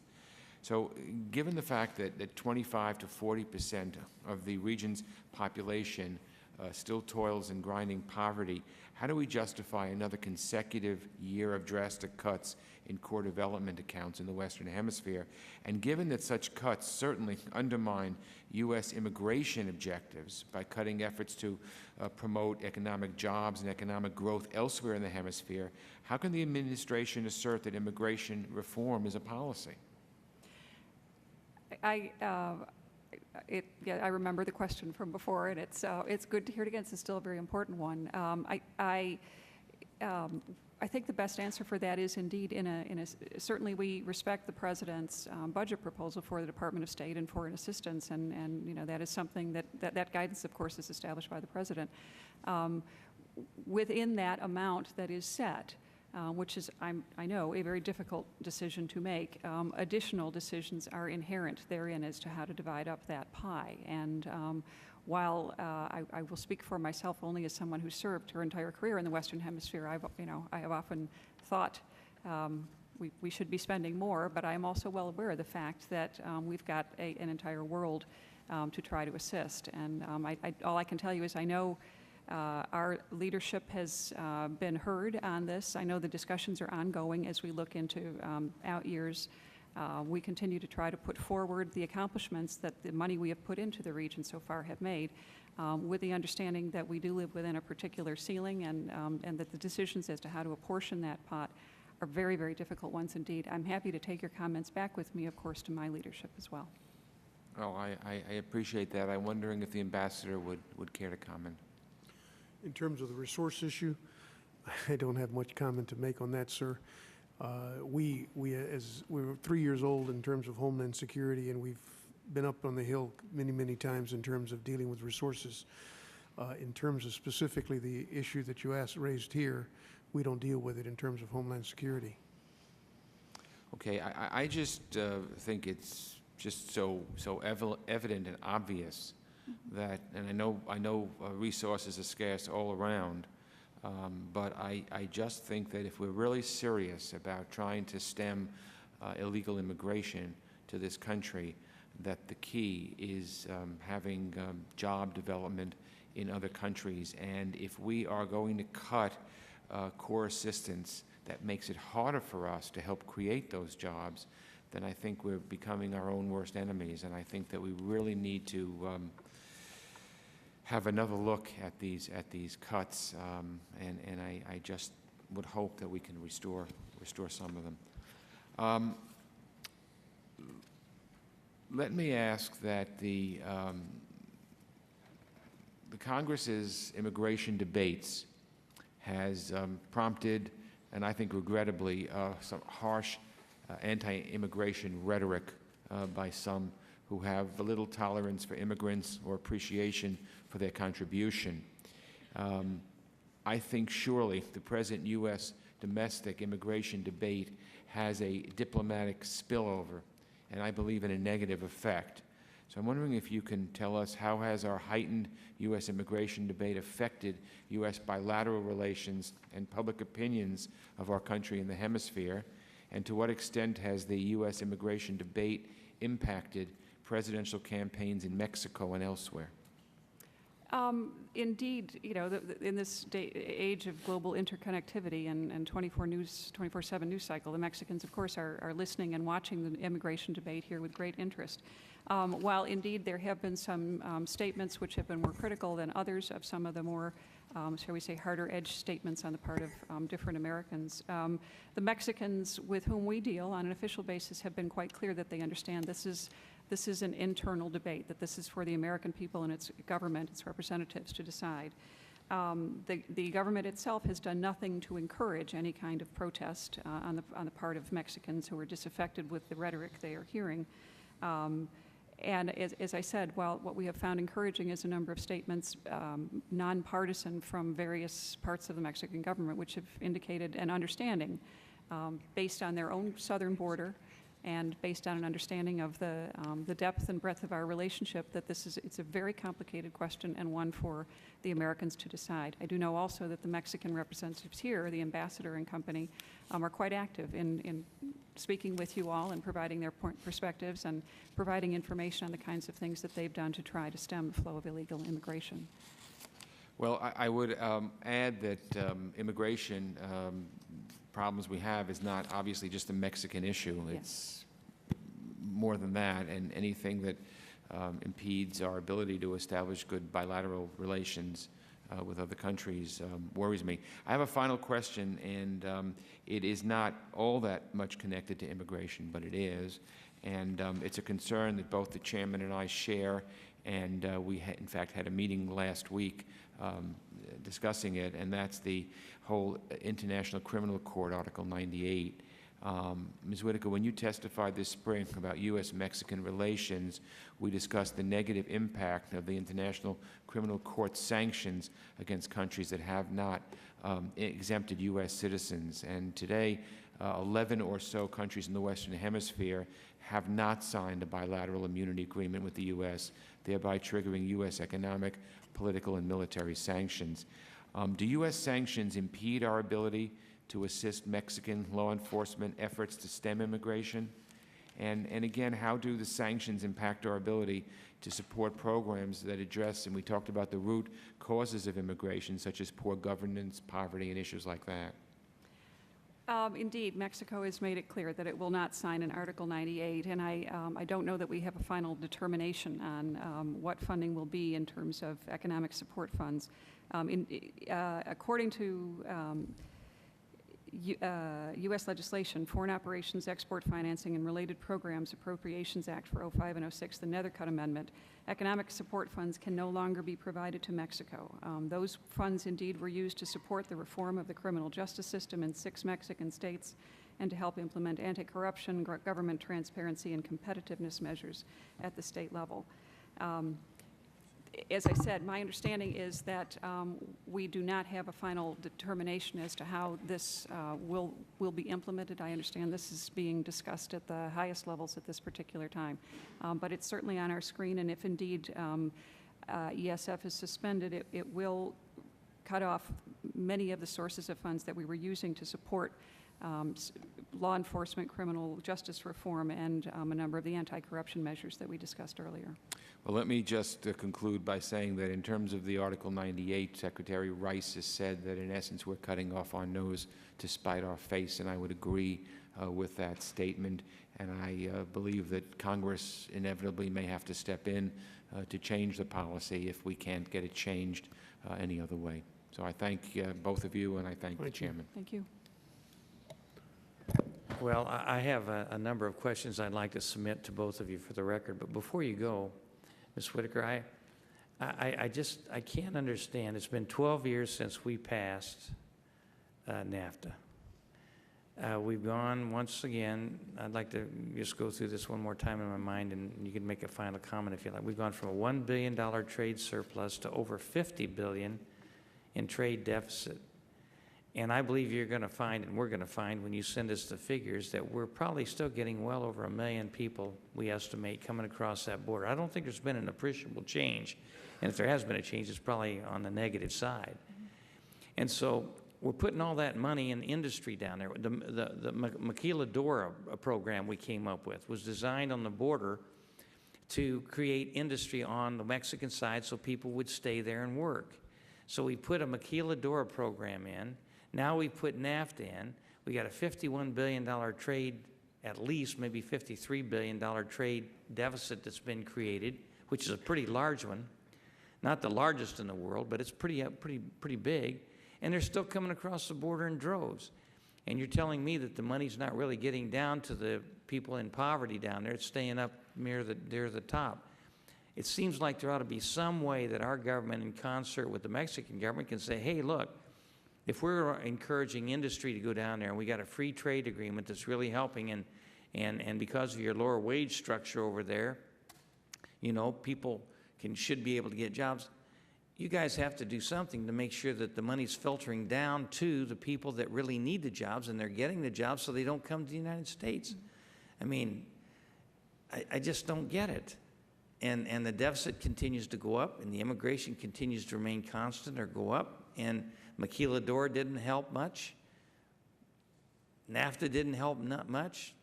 You know, I mean, what are we going to do? Throw the kitchen sink down there next and still have the problem? I mean, you guys that are the experts need to come up with some kind of an answer for us, because I don't know if everybody in Congress is looking at this as closely as I am, but I just don't understand it.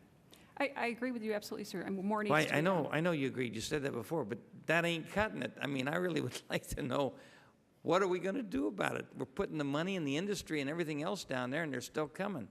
And we need to find out why.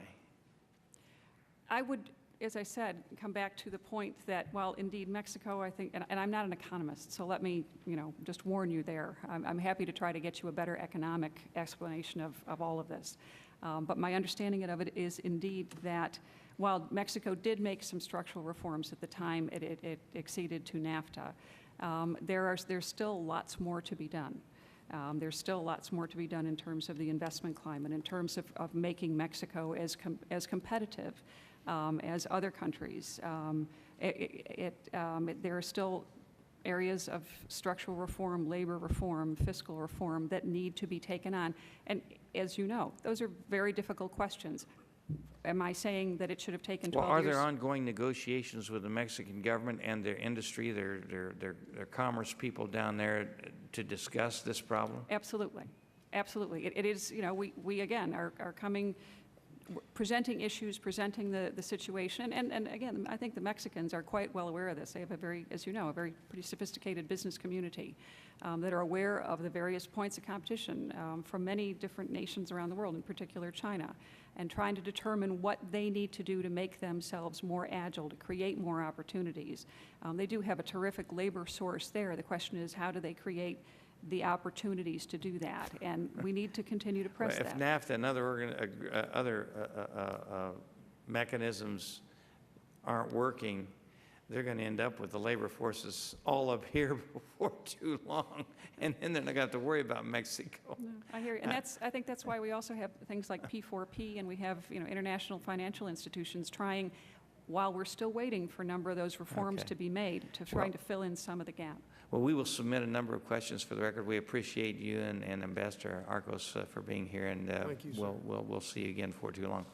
Our next panel, thank you very much for being here. Our next panel, where's our next panel? Should be on the front. Okay. You have to forgive me, I have to fight my way through all this. Our next panel consists of, where's my next panel? Just read this right. Okay. The Honorable Robert Charles, President of the Charles Group. He's served as Assistant Secretary of State for International Narcotics and Law Enforcement. The INL under Secretaries Colin Powell and Condoleezza Rice from 2003 to 2005, and he served as Staff Director and Chief Counsel for the National Security, International Affairs, and Criminal Justice Subcommittee, and as the Chief Staff Person on the Speaker's Task Force on a Drug-Free America. And it's nice to see you again. Eric Farnsworth is Vice President of the Council of the Americas with over 170 corporate members. The Council has promoted policy and commercial interests in the Western Hemisphere for over 40 years, and he's testified before the subcommittee before, and we welcome him back. And Manuel Orozco, is that correct? Orozco, excuse me, I'm sorry. He's a senior associate at the Inter-American Dialogue, specializing in remittances and rural development. He's chair of the Central American and Caribbean at the U.S. Foreign Service Institute and a senior researcher at the Institute for the Study of International Migration at Georgetown University. Would you please rise so I can swear you in as we usually do? Do you swear to tell the whole truth and nothing but the truth, so help you God? Okay, let's see. We'll start with Mr. Charles. What happened to your arm? Shoulder operation, sir. Rotator cuff? I could tell you it's the result of my opinions, but I'll But hold is it a on. rotator cuff? It's rotator cuff and Yeah. a tendon sew back. I've had two of those on each side, so you'll be all right. It's just a matter of going through the rehabilitation. Yep. Thank you. Keep plugging. Don't let it freeze on you. Right. Thank you. Mr. Chairman and members of this distinguished subcommittee and committee, thank you for inviting me to testify today. Please know that sitting before you on a topic as vital as this one, immigration, is a distinct privilege. I want to just make 4 quick observations, and then I will be very eager to hear questions. First, we live in a land of laws, as John Adams and some of the Founding Fathers were quick to put into writing and to say, not of men, but of laws. When we choose to depart from fidelity to these laws, we lose something more important than votes. We lose the integrity of the law. As inconvenient as it is to enforce the law when there are those who violate it with impunity, our own experience in this country and the experience of democracies worldwide reinforce the importance of abiding by the rule of law. If we choose to water down cornerstone norms and enduring established practices long viewed as fair, because it is convenient to do so, we lose the very thing we are seeking.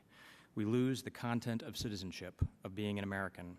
So on the home front, we cannot diminish the process of legal immigration and naturalization without diminishing the sacrifice of those who over some 20 generations have hoped, struggled, and assimilated and worked for their citizenship.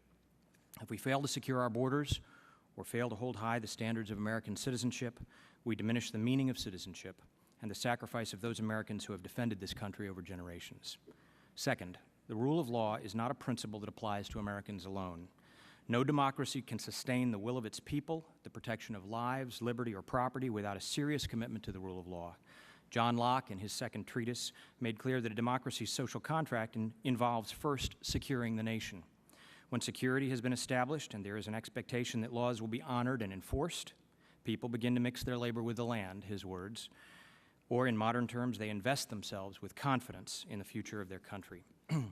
In short, establishing the rule of law in a representative democracy and maintaining fidelity to it are the foundation stones on which greater economic prosperity and political liberty are built. Full stop. Nations which have struggled with violence but which have leaped the pit to land on the side of representative government, like Panama and El Salvador, Poland, the Czech and Slovak republics, former East Germany, Romania, Russia, and of course the CIS states, all have found that consistently protecting the individual leads to greater investment by that individual in his or her society. Nor do all good and democratic things come in the packaging of a democratic revolution. Allies in this hemisphere, in Europe, Africa, the Middle East, and Far East have, often by degrees, evolved toward greater reinforcement of democratic institutions. Required has been a strong political will internally in that country, and at times stronger U.S. support, which leads to the third observation. Our allies, rich and poor, admiring and envious, dependent and independent, near and far, sources of legal and illegal immigration, all of them have within their own borders the same inherent potential for self-determination, greater economic prosperity, widening circles of political contentment, and a future built on pride in their own sovereign status, flag, and fellow citizens, as much as we do. Too often recently, what has been missing is the leadership necessary to keep people from fleeing their own home countries, the leadership necessary to unify and secure, solidify and build, attract and maintain the allegiance of people to the country in which they were born. In short, the problem of so-called brain drain from these countries must be addressed, at least in part, by the home country. Far easier it has been to allow them to bleed north or south, east or west, into another country's thriving economy, to send remittances back, a poor second best to self-sufficiency, pride in one's own economy, or holding on to one's citizens by the appeal of a prospering state. When a nation encourages illegal emigration, they encourage the leeching of their own body politic.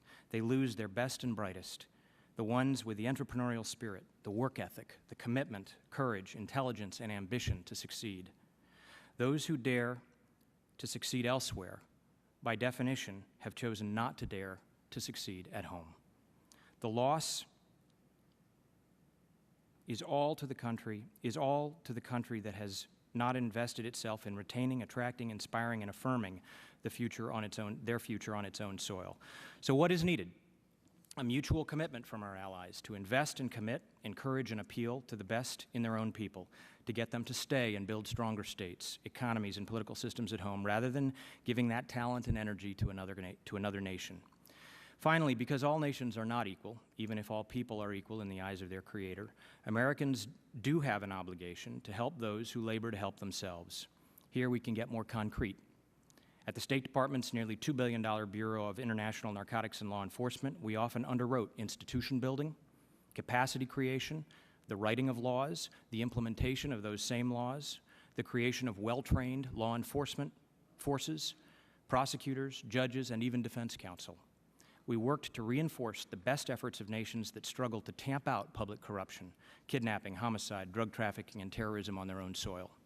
We began programs that seeded democratic values, such as the culture of lawfulness, which has taught tens of thousands of kids worldwide in places like Colombia and elsewhere in this hemisphere, the respect for law. We taught human rights and restraint, proportionality, and non-lethal riot control, even as we also taught counterterrorism and the ways in which the rule of law must be retrieved when it has begun to slip away. We believed in, and we still believe in, our allies, in their peoples, in the men, women, and children who want to have a better, safer, and more prosperous life. Most of all, we encourage those who work to restore the ballast of their own economies and political systems, securing individual rights, trying to establish those conditions, as John Locke said, which permit a safe and secure democracy to thrive. We do that today, but what is now needed more than ever is a collateral commitment, a mutual commitment, a rejoined commitment by many of our closest allies to reflect on what it will take to keep their own best and brightest from leaving. When we round that corner, we will be on the home stretch. When we round that corner, this hemisphere and those outside this hemisphere will have recalibrated themselves to truly and sustainably succeed. Thank you. Thank you, Mr. Charles. Mr. Farnsworth. Mr. Chairman, thank you for the opportunity to be with you today and the members of the subcommittee. It's a privilege to be here before you again, and I thank you for your kind words of introduction. Let me go right to the heart of the matter, if I might. Migration, we believe, is not an issue that can be resolved per se. It's only an issue that can be managed in an orderly, safe, and humane manner. And the reason for that is elegant in its simplicity. The perceived economic benefits of migrating from Latin America or the Caribbean to the United States and increasingly Canada outweigh the perceived security and economic risks in addition to the emotional cost of separation from family and community. It is fairly well established, in fact, that all other things being equal, many migrants would prefer to remain with their families in their countries of birth, where language, customs, and social patterns are well known and comfortable. It is a matter of the economic desperation that some people feel in their home countries and the lack of economic opportunity at home and the economic opportunities they perceive in El Norte that they will actively seek legal or, if necessary, illegal means into this country. It's also well established, Mr. Chairman, that migrants do not necessarily have to be unemployed or without any job prospects at home in order to attempt to travel to the United States or increasingly Canada, or for that matter from Bolivia to Brazil and Argentina or Nicaragua to Costa Rica or Guatemala to Mexico. Rather, with the exception of political persecution, which is thankfully no longer a significant issue in Latin America outside of Cuba, it is the prospect for economic advancement that potential migrants perceive for themselves and for their children that weigh heaviest in the minds of intending migrants. Most of the recent migrant community in the United States, for example, is concentrated in low-skill, low-wage industries, agriculture and meatpacking, landscaping, hospitality, construction, and other jobs which tend to be harder to fill at prevailing wages. On its face, this situation might indeed appear paradoxical. Why would anyone, the thinking goes, leave home and hearth if they already had a job in order to travel north to take work that might be seasonal, episodic, or lacking in job security, or may even be subject to law enforcement actions? The answer appears to be that this allows workers the opportunity to send significant support back home in the form of remittances until such time as family members can join the original migrant in the United States. Once families are reunited in the United States, children of migrants then have the opportunity to improve themselves through education and training unavailable to them in their home countries. And I want to come back to that in the question and answer period if I can. That will allow them to pursue even greater economic opportunity than their parents. In fact, the Inter-American Development Bank has done some excellent work on remittances and has found that these cash flows make up a significant portion of national accounts in Latin America and the Caribbean. And I give statistics in my testimony submitted for the record, so I won't go into it here, but it is significant. Ultimately, migrants want what we want: the opportunity to make a better life for themselves, and even more so, the opportunity for the children to move up the economic ladder, which, due to social, labor, or political rigidities, they may not have at home. The key question, then, is how to encourage opportunities for upward mobility in Latin American and Caribbean nations themselves. In reality, there are numerous actions that governments can take with the understanding that there are no magic bullets and there aren't any short-term solutions.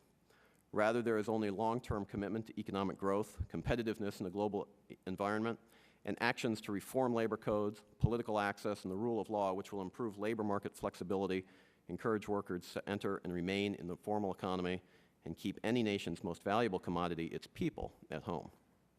For its part, the United States has only limited means to address these matters at their source. Fundamentally, reforms must be made in the nations themselves.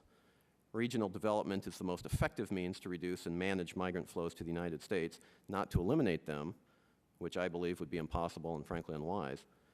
But trade policy is one of the most effective means to be able to do that, and we had a discussion in the earlier panel about direct assistance and ESF as well, and I think that's also an important element.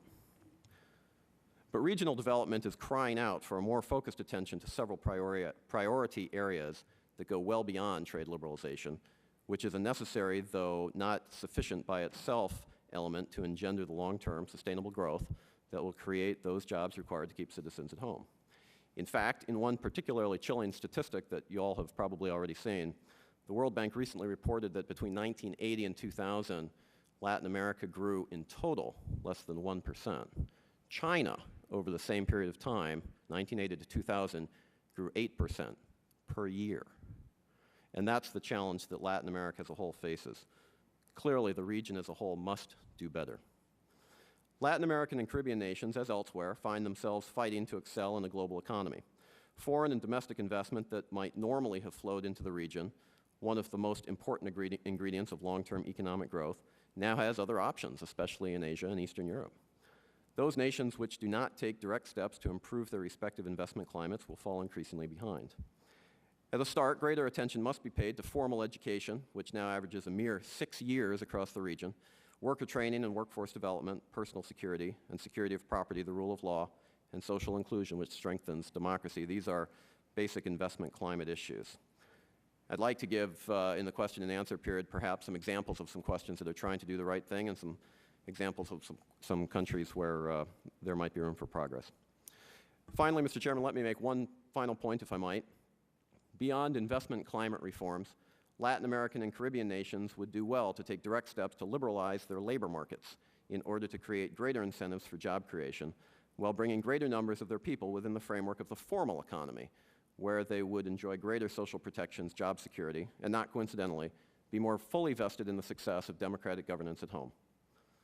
We've tried to do a lot of work in terms of labor reforms across the region, and there's some interesting facts and figures that are coming out of that, and it really is an area that requires a lot of further investigation. By bringing workers more accurately or more actively, I should say, into the formal economy, that is going to create some of these protections for the labor market, which will have the incentive as well of keeping some workers at home. Mr. Chairman and members of the subcommittee, as you know and as we've discussed already, migration issues are complicated, difficult, and long-standing. They can't be addressed overnight because the solutions are long-term, and in the meantime, migration pressures will likely continue. But that's no reason not to work in conjunction with our hemispheric neighbors who, to be sure, recognize their joint responsibilities in these matters, to find ways to address the underlying economic calculus facing numerous individuals across the Western Hemisphere.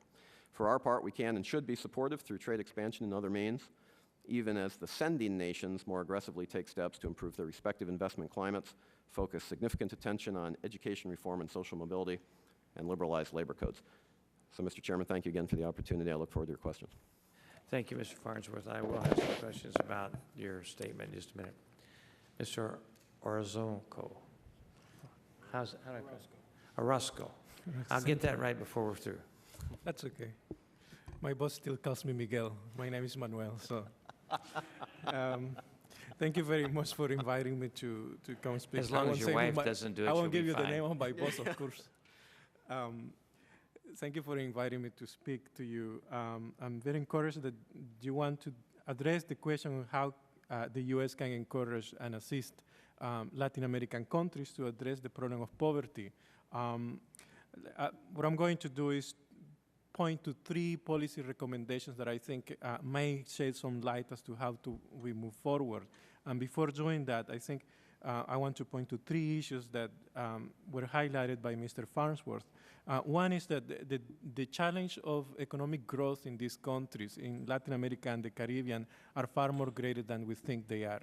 And in fact, there is a chance that there might be a possible economic recession coming up in the next 5 years. But in practical terms, the very low economic growth rates that these countries are achieving, which is about 3%, do not meet the necessary growth that it should have the region, which it should be in practical terms about 10% for 10 consecutive years. The second issue is that the cost of living, in practical terms, this translates to the fact that the cost of living of people living in Latin America is 3 times greater the average wages that people earn.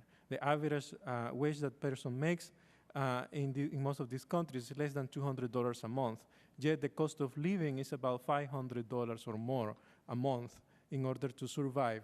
And in fact, when you look at the volume of remittances in terms of the average amount sent by an immigrant, they almost mirror the equivalent to the cost of living in these countries. For example, take Haiti. The average amount of money that an immigrant sends to Haiti is about $200, and that's more or less the cost of living in Haiti. Same thing with Mexico, $370 a month are sent by immigrants in the United States, and that mirrors more or less the cost of living in these countries.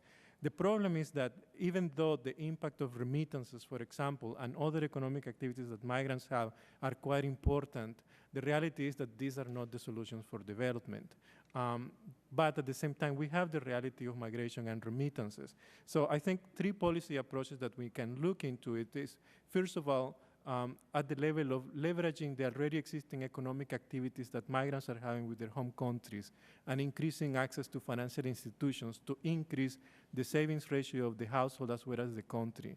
The experiences that we have had implementing policy in those fields have been very successful. Basically, there has been a transformation rate of a person who doesn't have an account to a person who have of 30% among those people who withdraw their money at a financial institution. Another area of fundamental importance to pay attention not only is on financial education, but also on education, financial intermediation, but also on education. We need to increase the standards of education by providing education services to remittance recipient households. And that can be attached to education loans, education funds, tutoring classes, etc.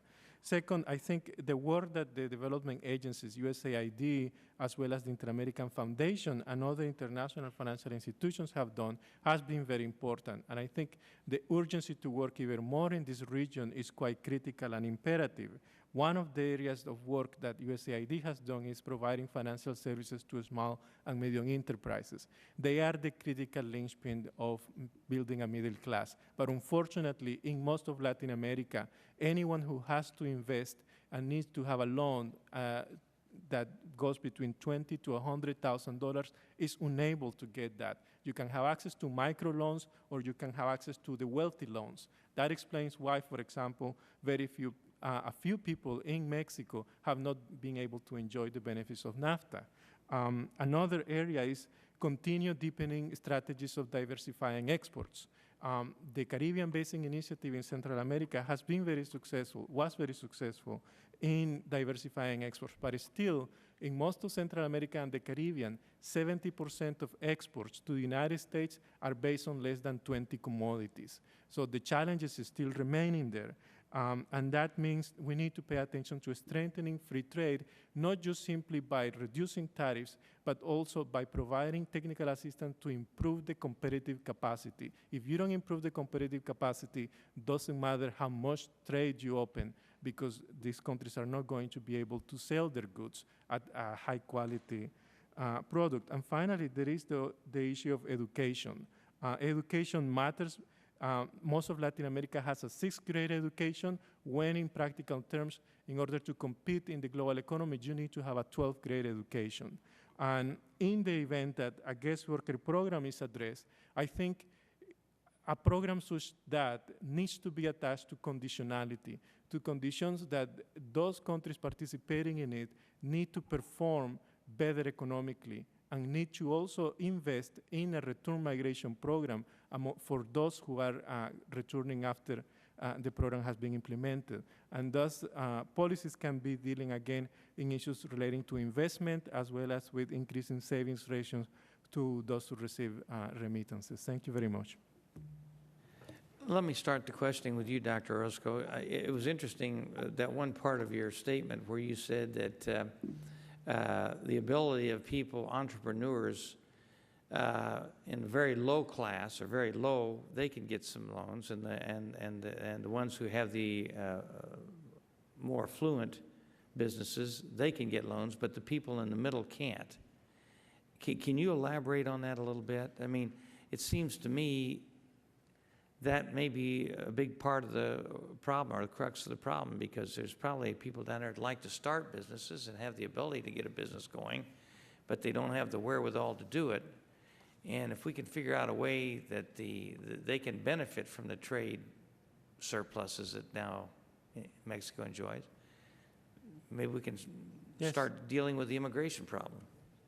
I think one of the problems is that most of the banking industry in Latin America has focused predominantly on large exporters.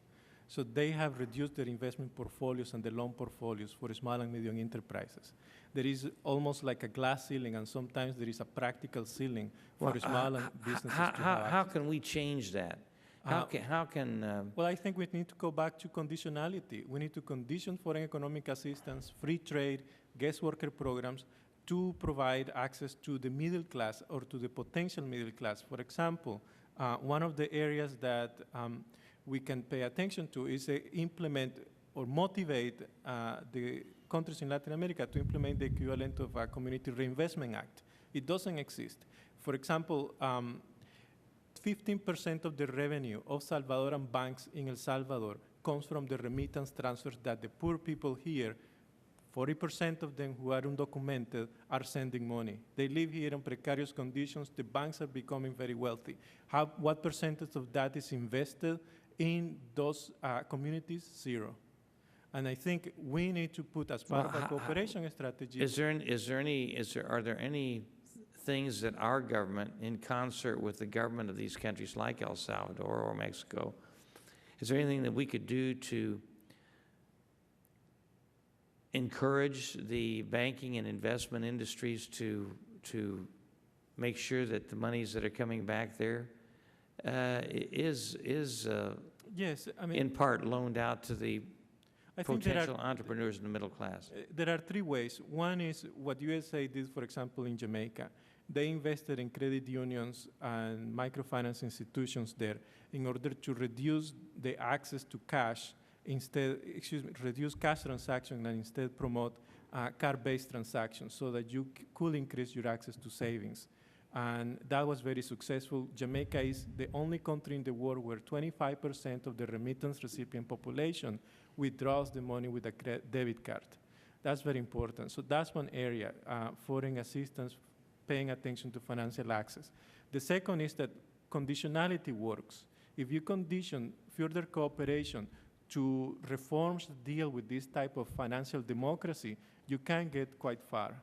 And the third area is to sharing the lessons that we have here in the United States about how we have been able to be successful to provide economic citizenship to minorities. And that can be done in those countries too. There is not reluctance of governments not to do it. Sometimes they don't know how to do it, and sometimes the private sector is very powerful. But the reality is that the private sector wants NAFTA, wants CAFTA, and wants free trade. So if you condition those reforms, more cooperation to those reforms, I think you can go quite far. Could you provide maybe an outline of your suggestions to the committee? I'd like to see that and see if there's anything that I don't know if we could do anything legislatively to encourage that, but we can sure look at that avenue as a potential. Do you gentlemen have any comments that you'd like to make in regard to that? Mr. Farnsworth? Just a couple things to focus on, if I could. I fully agree that access to capital remains one of the limiting factors in terms of development in the region. I think that's absolutely the case. You know, access to capital or the building of capital can take several forms. And one is the domestic stock of capital, and another is direct foreign investment. And I think the two are not obviously the same, but they're related. And ultimately, the growth profile of the country in question, whatever country that may be, is going to be directly linked to the stock of capital over time in that country. I mean, that's just a basic economic equation. And so the key question is, how do you build the stock of capital in those countries? One of the ways to do that, and we've been talking a little bit about, you know, harnessing the remittances and into Latin America over this past year, 2005, we've had almost $54 billion of remittances go into Latin America and the Caribbean as a whole. About $20 billion of that has gone to Mexico itself. Brazil was next with over $6 billion. I mean, that's real money. I think there is a question of how can government harness what is essentially private sector or personal transactions. I mean, people sending money to their own family is really what you're doing, to your brother, sister, mother, what have you. So there's a question there, but I think working through USAID programs, working through the MCC, Millennium Challenge, which we've talked about, frankly, working with the Inter-American Development Bank to create, if you will, incentives in the local banking industries to provide loans based on money that may be coming in through remittances. I mean, it's basically subsidized lending. You can then begin to push some of those, some of that resources out into the local community. But that's not taking place at the present time. No, not in any systematic way. Along with Mr. Orozco, see, I got that right that time. along with Mr. Orozco, if you could give us, you know, a suggestion on how we could encourage that Sure, from absolutely. the Congress, I'd like to see it. Be happy I'd like to. to see that personally. So, You Mr. know, Charles? the only thing I would add to that is that I don't think there's a grain of disagreement here at the table. I think conditionality is something that works. As you know, the United States Congress tries many times to condition things when an international accord is underway. We have direct and indirect ways of conditioning the banking system. We have certainly regulated far more directly our own banking system than we have tried to regulate some of these foreign banking systems. But you have the World Bank, the IMF, the IFC, lots of international instruments through which you could simply say that support by the United States Congress for various initiatives is going to be conditioned upon breaking down certain clear barriers of entry such that a percentage of investing will be done at a level which allows or encourages entrepreneurship by the middle class. So we could contact these various worldwide financial institutions that do have a tremendous amount of influence over these various countries and their lending institutions, and maybe by jawboning get them to put pressure on them to loosen up so that the funds would be more available. I think you could. Yeah. Mr. Engel?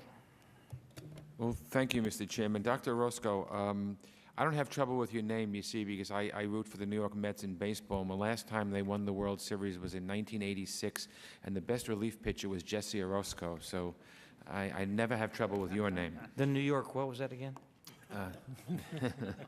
See, that's the difference between coming from New York, coming from Indiana. You see, we can mention, we can pronounce those names, but the chairman did a good job, actually. Could you explain, Dr. Orozco, what is the relationship between remittances and microfinance?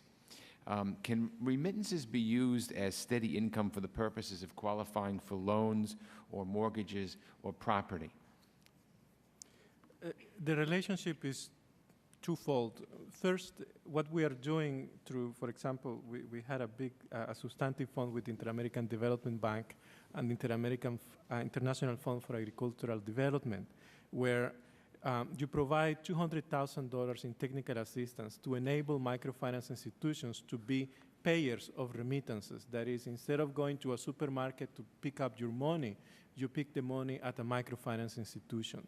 And the funding goes to design financial products to those remittance recipient households. Those products are marketed in a way that are attractive to the recipient of money. So you offer them savings accounts, health insurance, life insurance, body repatriation. We all die at some point. And that becomes an interesting approach. So by providing those financial services, microfinance institutions are able to attract this volume of money, and then they can mobilize the savings that are kept as well as the cash flow that comes through the remittances for lending to the local community. So everybody benefits, not only the remittance recipient, but also the local entrepreneur that needs to borrow money. And that's basically the relationship that we are looking at. And so we have microfinance institutions, for example, that use the history of receiving remittances as a source of income or sometimes as credit history. And so that is used then to provide a loan.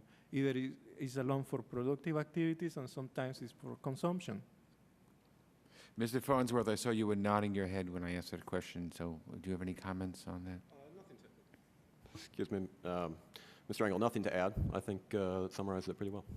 If someone wants to buy a home and they have this money, but they have it because of remittances, right now it's very difficult, if not impossible, to get them to qualify for a loan or anything else. Am I correct? Yes, and that's one of the areas that we are working on. There's been an increase in mortgage lending as a result of financial intermediation through remittances. Dr. Orozco, do you believe that illegal immigrants should have access to U.S. banking services? I think I know your answer, but how can the informal remittance flows, which exist largely on a cash transfer basis, be regularized through account-to-account transfers, and what specific banking sector reforms would you recommend that you haven't already mentioned? Well, I think, yes, my answer is that anyone should have access to a financial institution. It's actually a good security measure because you can track the identity of the individual that has the financial resources stored in a bank. But more importantly is that it has an effect in the local economy in the U.S. and in the home country. The Federal Reserve Bank of Atlanta's program, Dinero a Mexico, that it's a network of U.S. banks connected to banks in Mexico, has been very successful. You can open an account and send money back home, but at the same time you have access to loans and different kinds of opportunities. The reality is that anyone who improves their economic citizenship eventually will have more value added to our U.S. economy than anyone who is in the marginals of the economy. A dollar for dollar, which has a greater impact? Funds from the migration remittance sector or U.S. foreign aid and development programs? From your observations, do they achieve similar objectives, or do they complement each other? Let me put it this way. Remittances can keep you out of poverty, but they cannot get you out of it. To get you out of poverty, you need to have a systematic strategy of development. And if you assume that remittances is your strategy of development, you are failing as a state. So in my view, I mean, I work on remittances, and I think we need to focus more on policy leveraging, but the reality is that you have to go back to the structural constraints of developing in these countries. So foreign aid is more important to a large extent. Thank you. The Inter-American Development Bank has done work on remittances' ability to, and I quote them, promote financial democracy. Could you elaborate on what they mean? Yes. Right now, in most of Latin America, 20% or 2 out of 10 people have access to financial institutions. That's what we call effective financial disenfranchisement.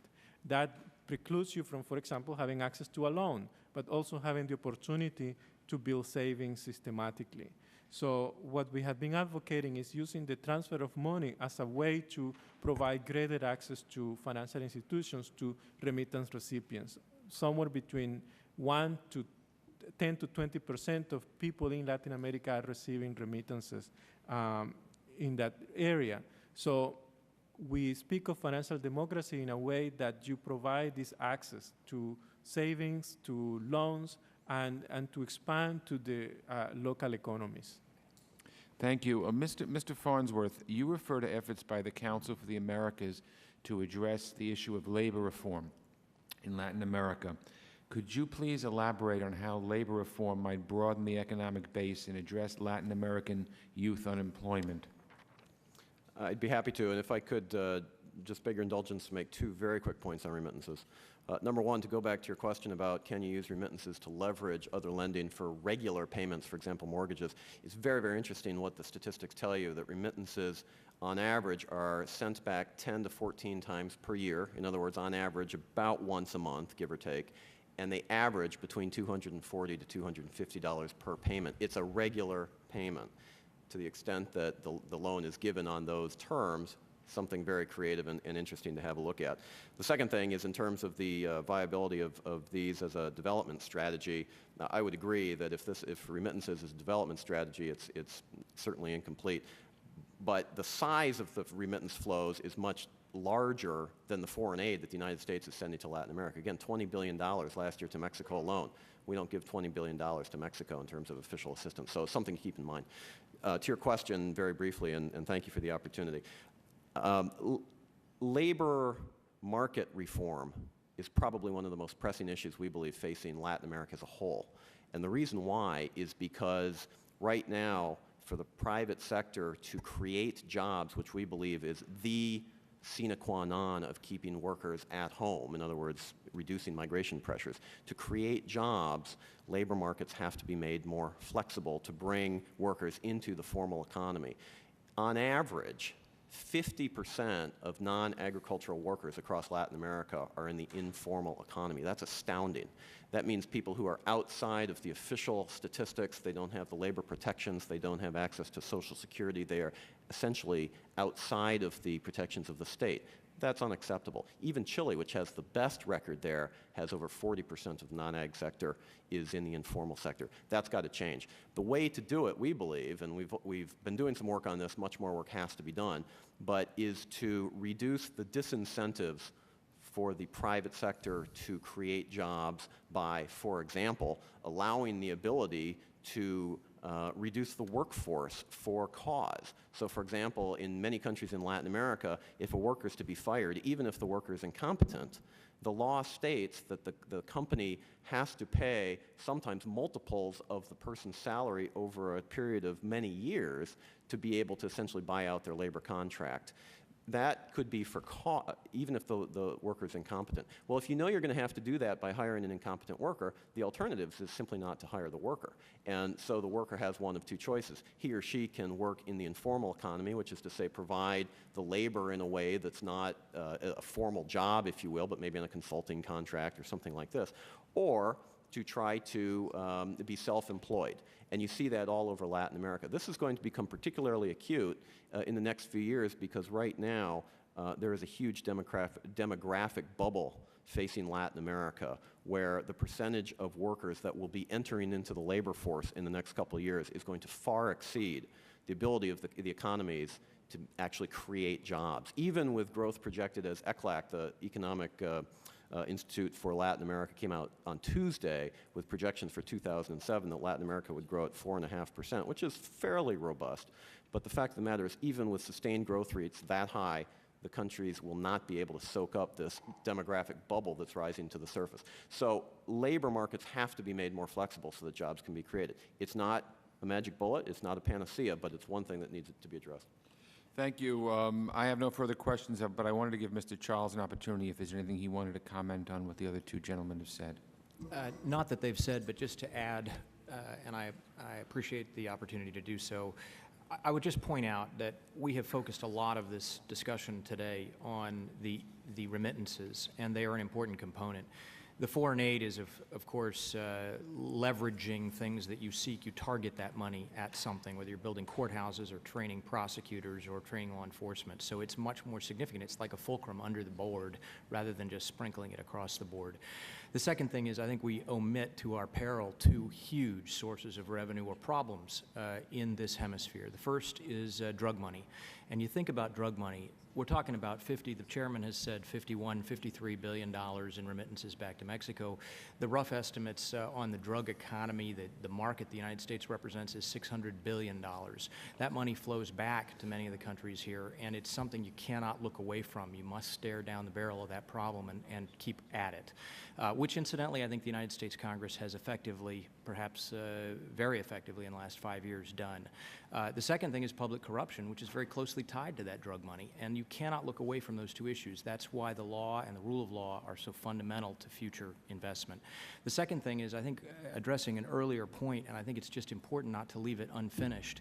There is a critical distinction, which seems to me forever lost in the media and sometimes on the floor and certainly outside, between illegal immigration and legal immigration. And, you know, I guess I just want to make the point that you can be heartily in favor of strong, progressive, encouraging immigration on a legal basis and dead set against permitting further illegal immigration. Something we've all talked about and thought about, but I find they're blurred again and again and again to no good. And the last point is an issue Ms. Lee raised, which is the linkages between illegal immigration, and I want it to be clear, it's illegal immigration, and terrorism. I don't want to get into classified things here, but let me say for more than a year and a half, I read the SEAB every morning, and there are very clear ties. It is absolutely indisputable that there are situations arising in this hemisphere that put the United States of America at peril as a result of weaknesses in our bilateral and multilateral relationships on the security front. And what I'm saying there very specifically is you have passport fraud in the extreme in places like Bogota, where they took down 17 operations with 34 individuals, some of whom were actually processing, so they reported al-Qaeda related linkages to the al-Qaeda organization. You have situations in which we've picked up weapons caches that have nothing to do with human immigration in California, off Calexico, things like man-pads. Drug traffickers don't use man-pads. Shoulder-fire missiles are not used by drug traffickers. So there's something else going on there. On the Texas border, you have things being picked up that seem very directly tied to radical Islam, things like lots and lots of prayer ropes and Korans. They don't tie to the traditional hemispheric patterns of both material and people. And I think the point I make there is we have to be aware of the interconnectivity. Going to your point about a 22% cut in the budget in this hemisphere, it seems to me we have to see that these issues are tied together. Drugs and public corruption, the fact that illegal immigration is tied to terrorism, and ultimately also, even if it's only 1%, yeah, you know, a 1% chance of a suitcase nuclear device going off in an American city is big enough for me to be concerned about it. And I just leave you with that I think there's a wider circle of interest and concern that circles the remittances. I thank you, Mr. Chairman. Let me thank you all for being here. We will have some questions we'd like to submit for the record, and I really would like to have, you know, your outline on how to solve the problem of getting, you know, money, lending money to small businesses in the middle class down there. So if you could get that to me, we'll see if we can't either write a letter to the world financial institutions and or try something legislatively that'll do that job. Thank you very much for being here. We stand adjourned.